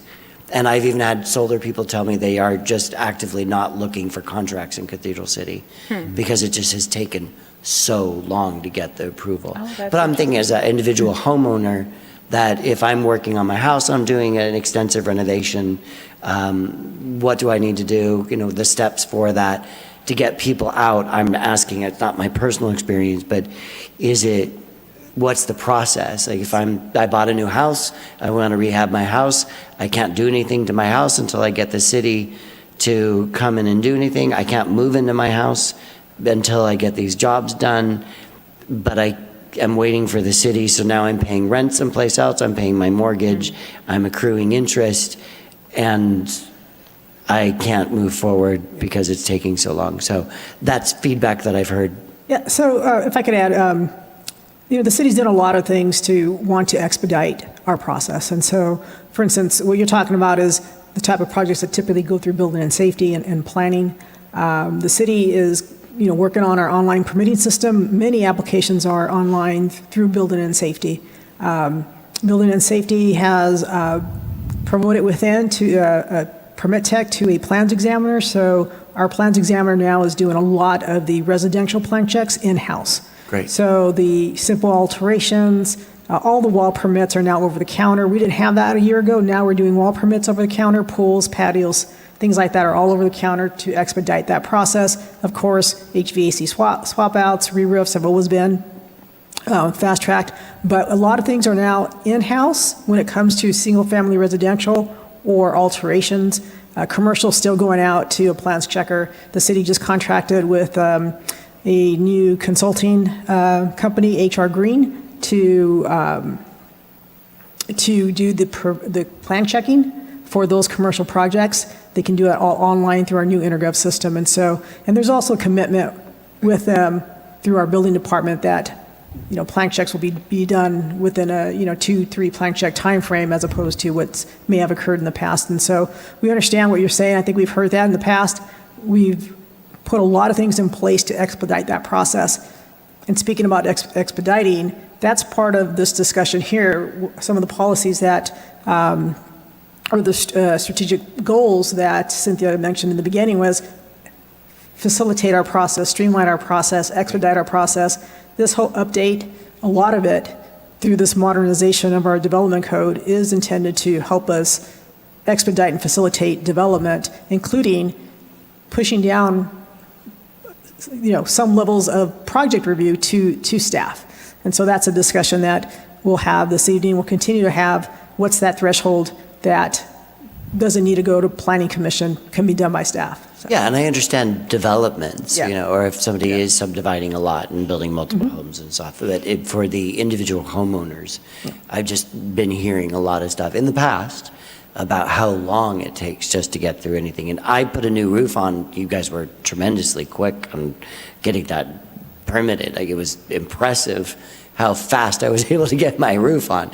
It's just curious, then why can't it be as fast for other things as a single-family home? Yeah, and I can't answer that one, but I know that, if you're purchasing a home and you have a mortgage on it, typically you're going to live in that home. They don't usually issue a mortgage on a home that's not habitable. There has to be a CO on it. Sure, a lot of So if- people want to yeah. do like a kitchen remodel or a bathroom remodel, or, Yep. maybe it's livable, but Yes. yeah. I would trust your firsthand You have 6 different types of, I just myself, I have 6 types. I moved into my house right away. I haven't remodeled my bathroom. I have 6 different types of tile in my bathroom. I would really like to gut my bathroom. Sounds very But if that eclectic. was an issue about moving in, like, I can't move in until I do that, that would be a scenario.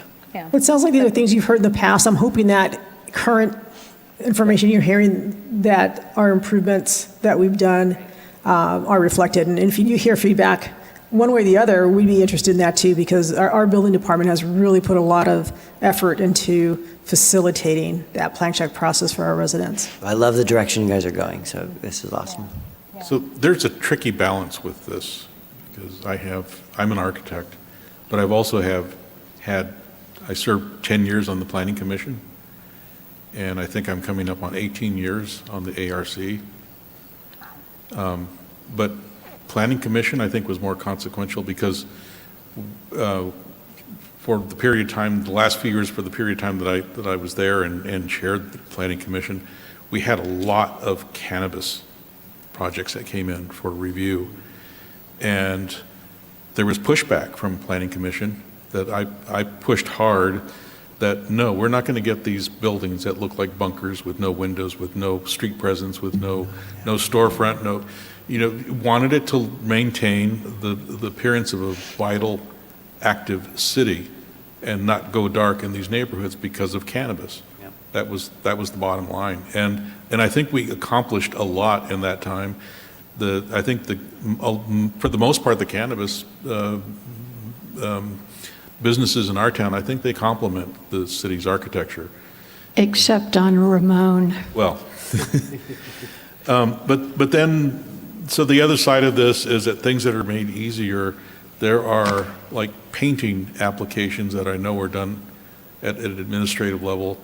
And to be honest, we have some buildings in this city that the color choices were not well thought out. I'll just say it that way. Yes, understood. yeah. Understood. Well, and that, again, you bring up the point of balance, and where does that balance get struck? And that's a conversation, and we're starting that conversation at this level. Again, we want to have this conversation with ARC, with Planning Commission, and then bring it to City Council. And the devil's going to be in the details, and that's not going to happen until we start working on the draft with the consultant. But again, back to the intent of having this conversation, bringing the bigger picture policies forward, is to really make sure that we're aiming our barrel in the right direction, and that we have narrowed this down sufficiently enough that we're picking the most appropriate consultant for this job that we can get. I've been through this a few times, and honestly, the product that comes out is kind of an aggregate of what they've done elsewhere, and it's like, oh, we'll take this piece from that city and this piece from that county, and we'll throw it in this code, and we'll put some personalized tweaks in it, and we want something that's really us. I use the term hyper-local. I use that intentionally because that's what I'm hoping to get, so. Well, I've always wanted us to be distinguished among our other Desert City neighbors, because Yes, please. that this is the place to do business, and this is the place to take pride in the appearance of our community.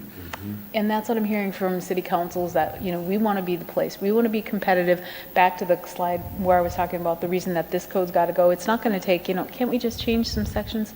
Scrap it, let's start over. Let's build a code from the ground up that's going to say, we are distinguished, and this is why we're the place to come. And let's set ourselves apart from, you've heard me say about historic preservation. We want to encourage people to come, and we want to encourage people to preserve or to designate or to do something really cool in their neighborhoods. Whatever that is, let's set ourselves apart, and let's be the place that people say, have you seen what they've done in Cathedral City? I want to go there. That's what we want to be. And that's, that's going to be where we put our value, and that's the crux of this whole zoning code update. I don't know, I think that So- kind of sums it up. One of the, and I can ask another question, or we can go on with your presentation. Which would you prefer? Let's take your question, then we'll go on. Okay, so part of your objective at the beginning included environmental. I'm not hearing, maybe it's underneath the language, but I'm not really seeing environmental addressed. I'm not sure what the context behind that intention was. I don't, Well, there was something I thought of when you were talking about density. There is a risk with higher density to have less open space, and you have heat collectors of paving and hard building surface materials that just collect heat, and it's kind of goes in the opposite direction Right. of thinking green.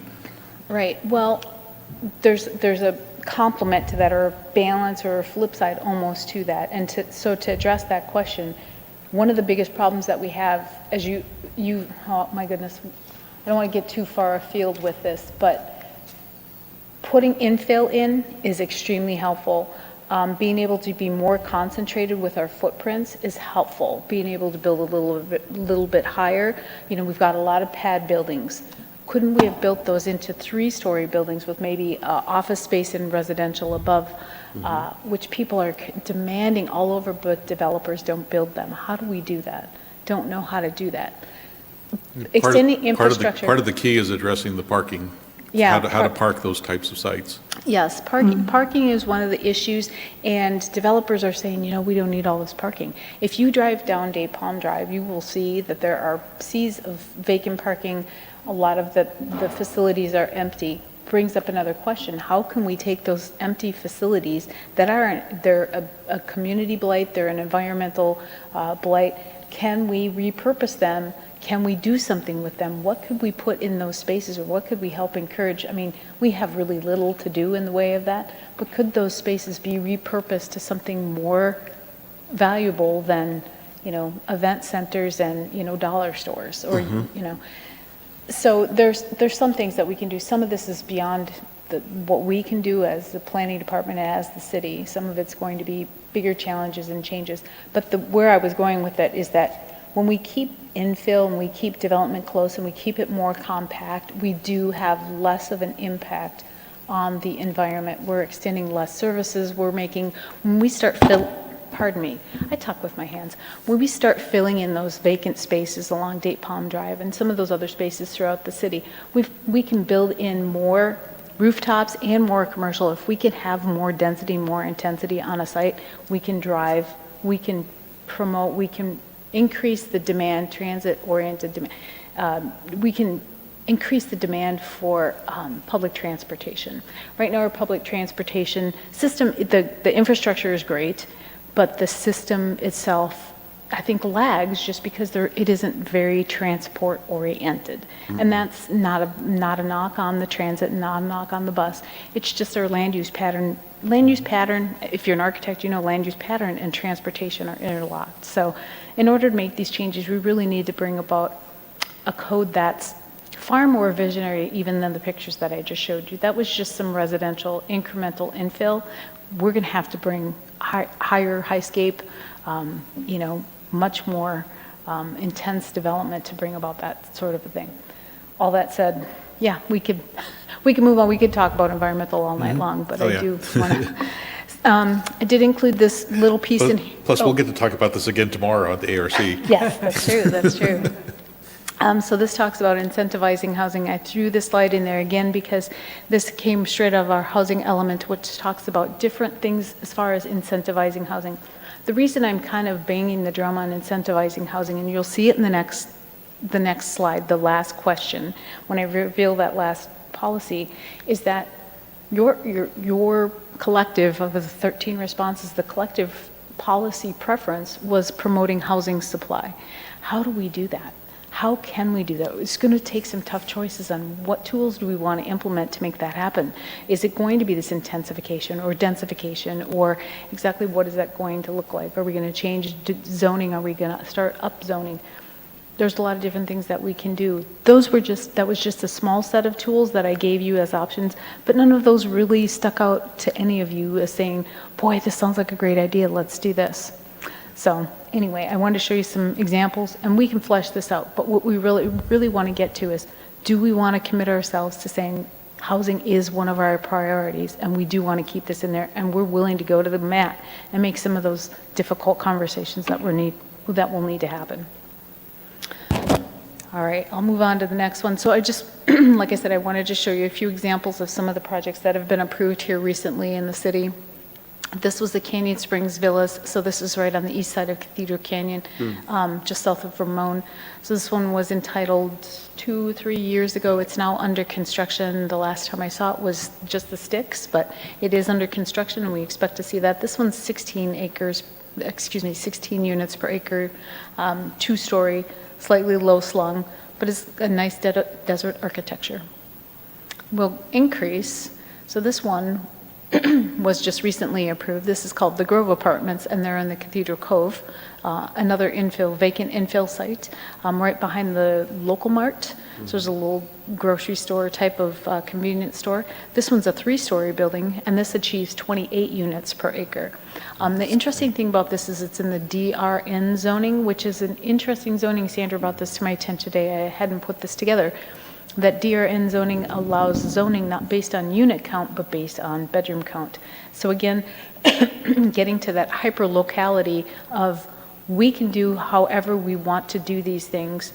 No one's going to tell us we're doing it wrong. Whatever we think is right for this community is how we're going to do it. I've never seen that before. I thought that was very fascinating. Parking is still required on a per unit basis, which is a traditional parking requirement, but the density count is driven by bedrooms. So we'll see that one start construction probably relatively soon. The building permit right now is in plan check process. And then the last project I have to show you is this 46 units per acre. This is right here next to City Hall, this direction. 61 units on 1.31 acres. This is zoned mixed use commercial. The interesting thing about this is a very odd shaped parcel. It's like a puzzle piece.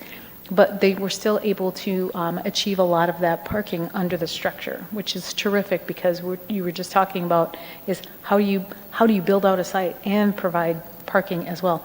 Structured parking is what, 4 to 10 times what surface parking costs. Surface parking is a menace, and if we could get structured parking to be terrific, but with that kind of a cost, you're going to have to drive a lot of upwards development to get that to pay for itself. So again, just some examples of the things that have been approved not too long ago. So as I was hinting at, this is the last question. I'd thrown out 8 different policy, actually these were Andy's ideas, 8 different policy priorities for your all consideration. The one that did come up as the top vote getter was promoting housing supply production. The other ones you see follow right behind that. I did put in what their ranking orders were, and I just wanted to point out that I know that addressing climate resilience is near and dear to a lot of people's hearts. It did achieve first place on 4 people's lists.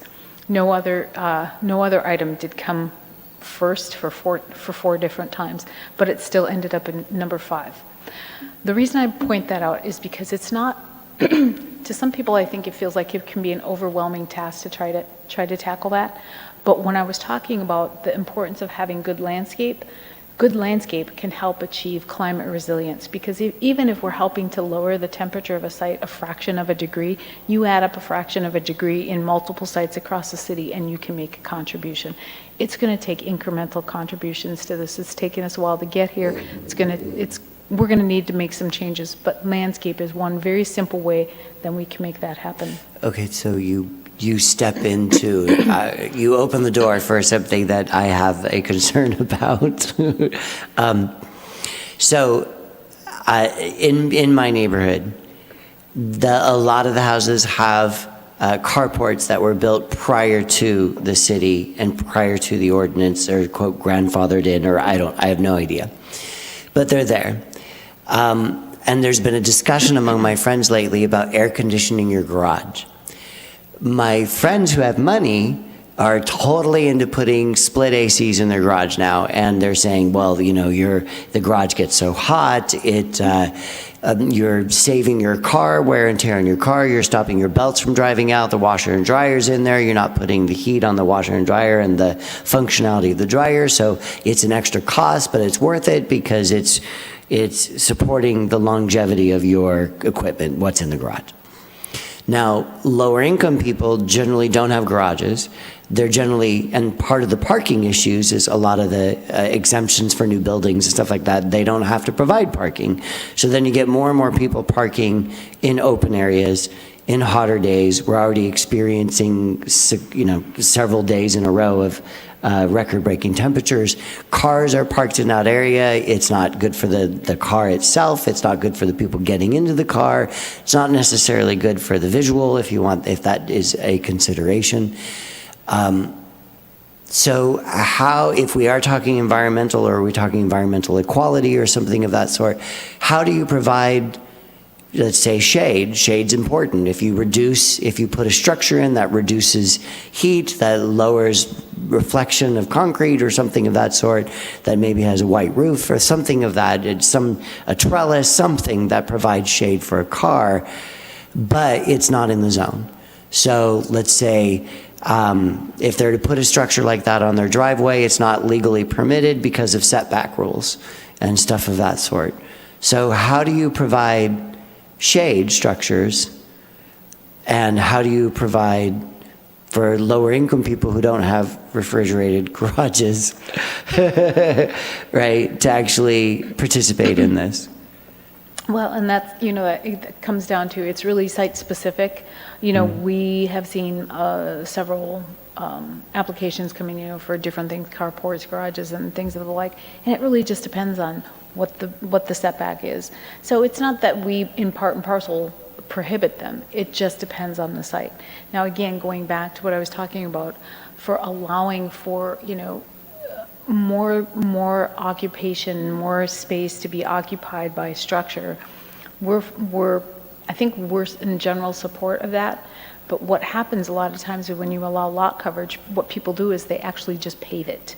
And we don't want to necessarily see that. What we want to see is, we want to see that used for some sort of housing, or some sort of a use that's going to be helpful. But it really, again, it comes down to what the constraints are on a property, how the property was built out, how they maybe have built multiple structures over time. Sometimes usually they go through without any problem, but every once in a while we'll get something that, you're always going to hear about the exceptions, you're never going to hear about the ones that do get approved. No, I'm thinking more of like, okay, I understand if there's a property setback rule and you can't build a structure. Well, is there something that doesn't qualify as a 4-post solid roof structure that would be underneath that, but that would still be a structure of some sort that would provide coverage? Like, a lot of people will put up these, and I don't think they're technically legal. You would put up these metal frames with a canvas over them, right? Mm-hmm. Not very attractive, not so pretty, but it serves a purpose. It shades the car, and you're not having to get in a 120-degree car. So I guess what I'm asking is there something where the city or the zoning or planning department is saying, you know what, these might work, this doesn't work, you can't build a structure because of setbacks, but you could do this.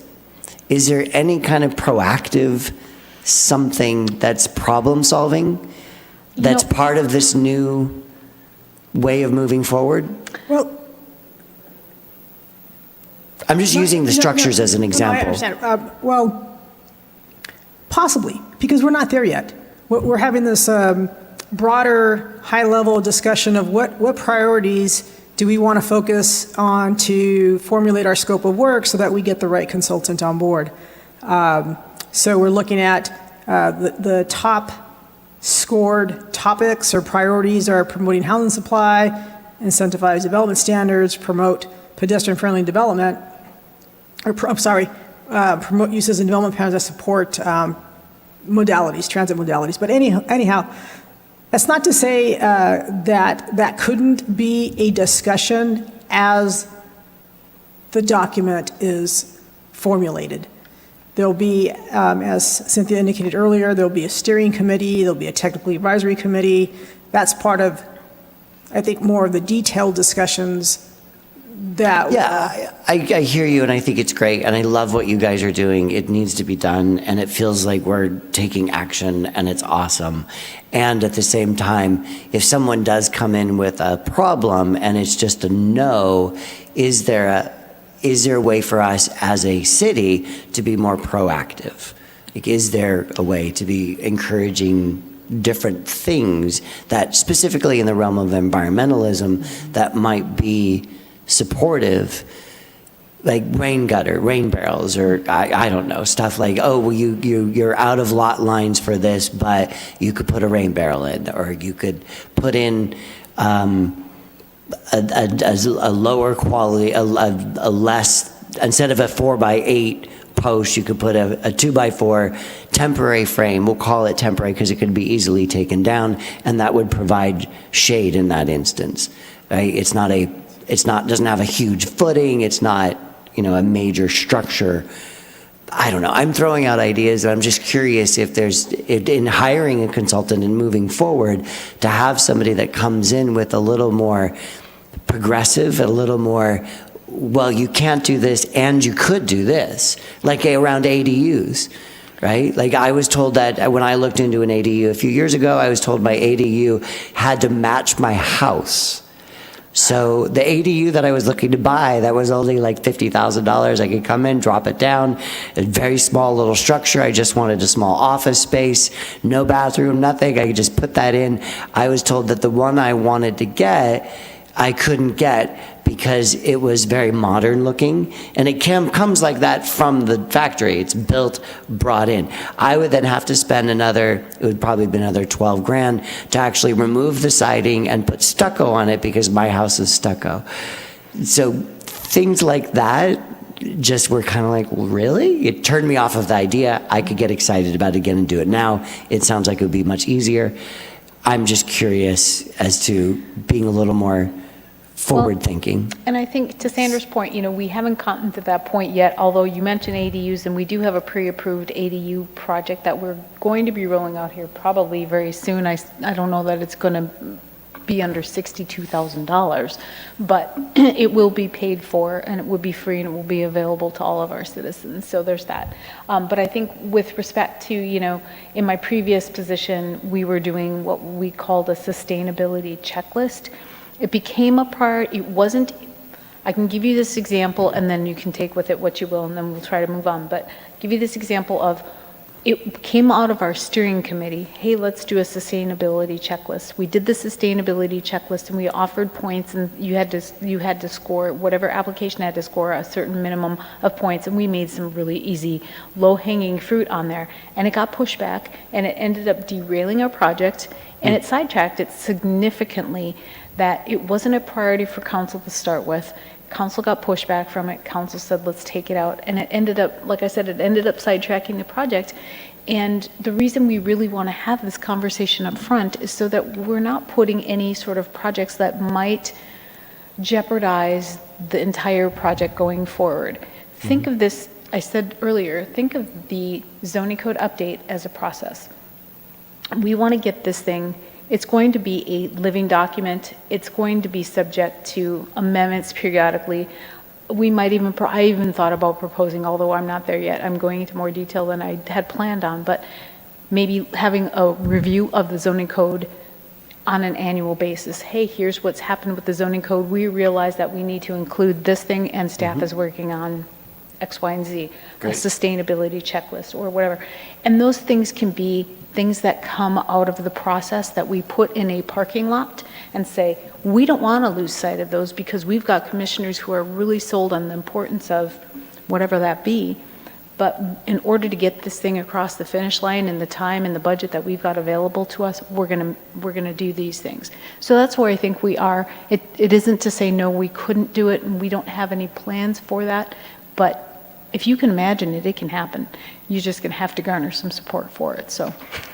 Yeah, and I just bring it up because it is the process. I mean, you are starting this process and you are looking for someone to come in and guide it, and it would be, I'm just curious what the staff, the department, I mean, I understand these surveys, there's 21. It's not a big number. I get it, exponentially, you could say how many people it represents and all, but Right. at the same time, I would like us to not be the stepchild of the valley anymore, and to be the leader. And so a leader comes in and says, hey, we have options, we have choices, we have other things we can do. We have, no, you can't do that here, but you could do this there. And it's a more of, again, I said, forward-thinking experience. So. Well, and I think too that the impetus and where Andy's been sort of kind of trying to shepherd me is to be in that leadership role and to say, take your expertise and take your, education and your training as a planner and take it to the committees and help guide them and help them pick, not just go for the low-hanging fruit, but help them pick the policies and the practices that are going to be most meaningful and that are going to be those hyper-local, what did you call it, distinguished, that is going to create a distinguished cathedral city that people are going, I want to go there. I want to develop there. I want to bring an application there. I want to build apartments there. That's what we're looking for. What's going to make them do that? I don't know, but that's why we're asking you. I mean, I have my ideas and my opinions. I didn't vote on this. I couldn't even venture to tell you that this is up to you guys. Sure. So the one item on this list that is speaking out to me is number 5, address climate resilience. And what I'm going to say is not probably what was thought of, but in the aftermath of Hillary, all of those areas that were hard hit, that were damaged by flood, that was no surprise. Nope. Because all of those areas had been identified by FEMA flood hazard maps long ago. So no one should have been shocked that the places that got flooded. Having said that, with new construction, because there's not a lot you can do to mitigate what is done, but with new construction, look at ways that we can avoid such severe flood damage. And that's absolutely true, and I think that's even more important. I was talking with a friend just a little bit ago, and she said, there's so much land out there. I said, the land that's left for development is marginal, and there's no infrastructure, there's no services. We don't want to take all of our workforce, if you will, and all of our less advantaged folks who can't air condition their garages and send them out to the sticks, so to speak. That's the wrong thing to do. So, we do have to plan for that, and we have to keep that in mind. I suspect that's still fresh on people's minds, and that might be why it scored, or people picked it as their first. Climate resilience, we got to show how, we can expect more of it. Yeah. Well, we just hit, so many record days of highs and new record highs and all sorts of fun records we just broke. So, having said that, you have a task before you this evening to choose those priorities. And I'm not suggesting that be your priority, but I'm suggesting what does this board want to put forth as at least 2, I would recommend somewhere between 2 and 4. They don't have to be these specific priorities. They could be things about the design standards or the development standards or whatever. We can go back into the slides if you'd like. You can ask questions. But I would like to come away with at least 2 different ideas that this board would like to send forward to the city council for inclusion in the RFP and for eventual inclusion. It isn't going to be the end of the zoning code update, right?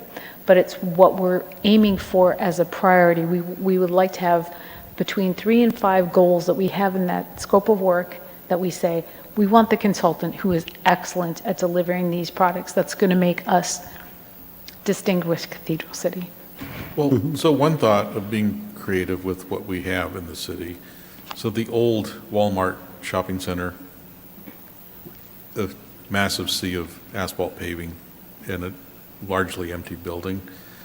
And we have more than one of those in our city.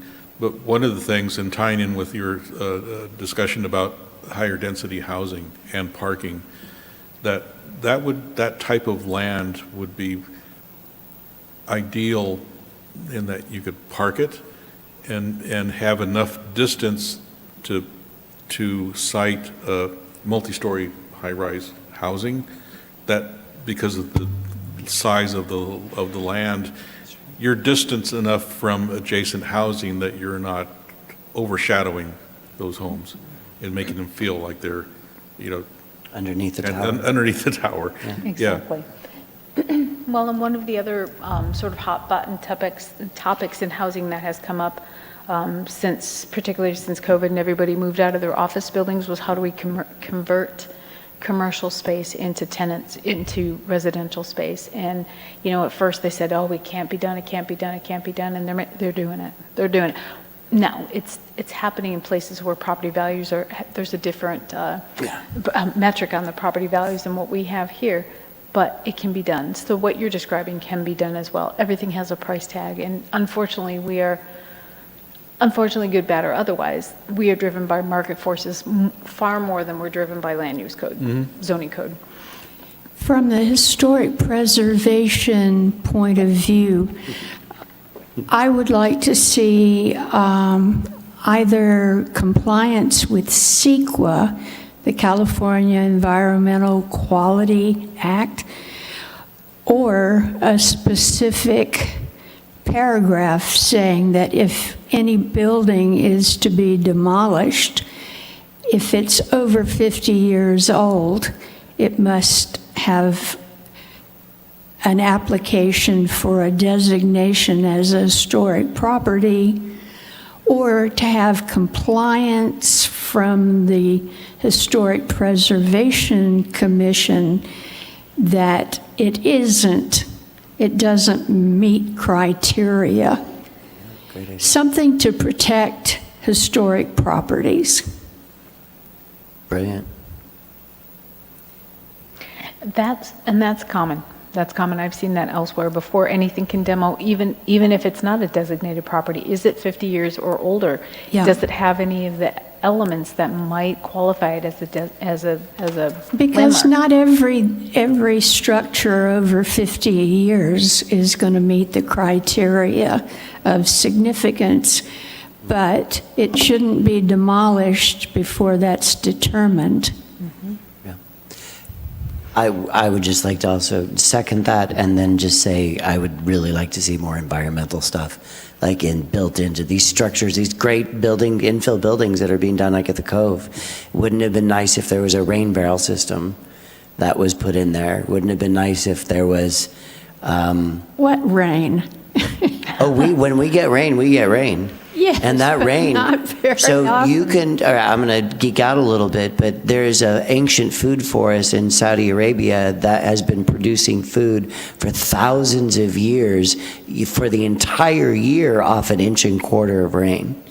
So when that rain comes down and that rain is properly harvested, that rain lasts the entire year of this building for this farm and supporting all of the village that's attached to that But farm. we don't have- And only an inch and a quarter of rain. So I'm just saying it would be nice if there would be more understanding, because it has been recognized, even architecturally, culturally, environmentally, politically, that we are getting drier, our summers are getting longer, right? Storms are getting more severe, And if we're building into our infrastructure the things that need to be there, whether it's rain harvesting or providing shade, putting shade into the structure, a block structure that's just concrete block, doesn't build in areas for wind to travel through and cool the building naturally. It doesn't provide shade for windows. Back in the day, you would have at least a 3-foot overhang that would shade your windows so you didn't have direct sun. And that provides a huge energy reduction in use, or in air conditioning and stuff of that sort. Positioning on a property reduces the amount of energy that's used, right? There's a whole bunch of things environmentally that really aren't adding cost. It's just smart design that could be encouraged. I mean, putting in a rain barrel system or some sort of something of that sort, diverting water into dry lake beds, which we do a lot of that around here. But I see some of these areas where there's a housing development and you go down Gerald Ford and there's a big recess, like a big swale, basically, or a berm in the ground that's technically supposed to be collecting water, and it's nice and it's out there and it's pretty and it's landscaped, but there's no way the water could get into it. If you see some of these structures, I don't know if you know what I'm talking about. Yeah, it's for on-site retention, and Exactly. it's really only when there's a heavy rainfall. Right. And some of these places I've gone and looked at, and there's curbs blocking the water from actually going into these retention basins.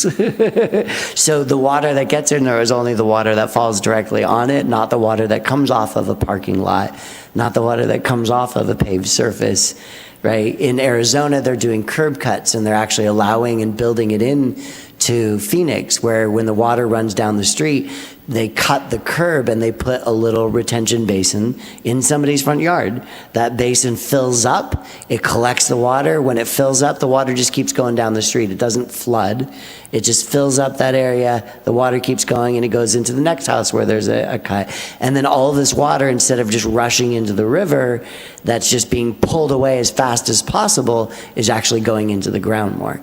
So there's things that we can do, small individual retention basins at single-family homes, curb cuts, these different things that really don't require an additional budget. They just actually reduce the budget because you're using less concrete, but they're smartly planned and put in.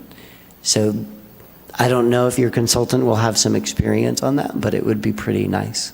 So I'm venting, but one of the gripes I've had with our city is that some of a lot of the things you're talking about, they're covered in the green code, in Cal Green, but the city doesn't enforce Cal Green. I can't speak to that. It's a gripe I've had with the building department. That is the building department. I believe on their plan sets, and I can't speak to that, but I think on the plan sets it does, the plans that come through, they do have Cal Green building code stamped on there. They don't enforce it, and then Okay. at planning, I they don't don't know. either, so it's an issue. But, so one of the challenges with, climate is that it is hard to tell an applicant that your building is unacceptable when they stand there, and they have followed all the rules, and their building is to code, and it meets Title 24 energy compliance. They've checked all the boxes, and yes, their building is energy efficient, on paper at least, and what more can you do? You send them on their way somewhere else, and they will go somewhere else to another city, and Well, one of the things we talked about is how do we incentivize, right? Because we've been talking about how do we incentivize housing. Well, how do we incentivize more energy efficient or some of these environmental design considerations in development? well, I think one of the things that you can change, because I'm talking about things that are already encoded, that's already on the books, but working within the system, what can you do to promote development from contractors and builders and investors that streamlines the process and find creative ways to get more affordable housing and use up these infill lots, as you're suggesting. Those, and then how we, review those through Architectural Review Committee and Planning Commission, so that the beauty of our city is enhanced even more. So it's working within the system. That's the tricky part, is navigating all that. Right, right. Well, and too, you said it, how do you tell an applicant that, no, this isn't going to work when it checks all the boxes? So objective standards is what we're aiming for, again. I would like to help move along the conversation, and I know I like the idea of having, environmental considerations and preservation considerations, and I don't know that those are not invalid. They're certainly worthwhile points that we can bring up for including in the code, but I don't know, environmental might come to the point of being something that we want to target in that scope of work. But if you want to start throwing that up and seeing if you want to kind of hone that down, we can certainly do that. We can make that recommendation if this board is so inclined. We can include that in the recommendation, like I said, as that goes forward to City Council. But I'd like to make sure that you all are in agreement. Okay. I mean, maybe you can each pick one. I don't know. Well, we have 3. Yeah. Each of us had Charlotte's. I think only each have of us 3. had a suggestion. I don't know. Maybe you only have 3. I think they're all great. I support all of them. I think what they're saying is fantastic. We can move the suggestions that were provided today, we can move that forward for consideration ultimately to the council. Yeah. 3 to 5, 3, that's fine. We appreciate the input and the time to discuss this and look at some of these, ideas. And what we're really looking for, again, is the high policy type of determinations or decisions and how to, formulate our scope of work. And so we're going to be asking all our boards that. And, when we talk about the housing, we see a lot of support in our surveys for housing and promoting and incentivizing housing. And so our exercise in showing the committee different type of housing developments is to just get a sense of, from our boards, are they open to this type of housing development, and we can figure out the rest. But, we want to see that there's a desire or, a support for different type of housing typologies. No, I think it's important. Yeah. I'd like seeing some of the duplex and fourplex ideas, because that is a way of achieving affordable housing.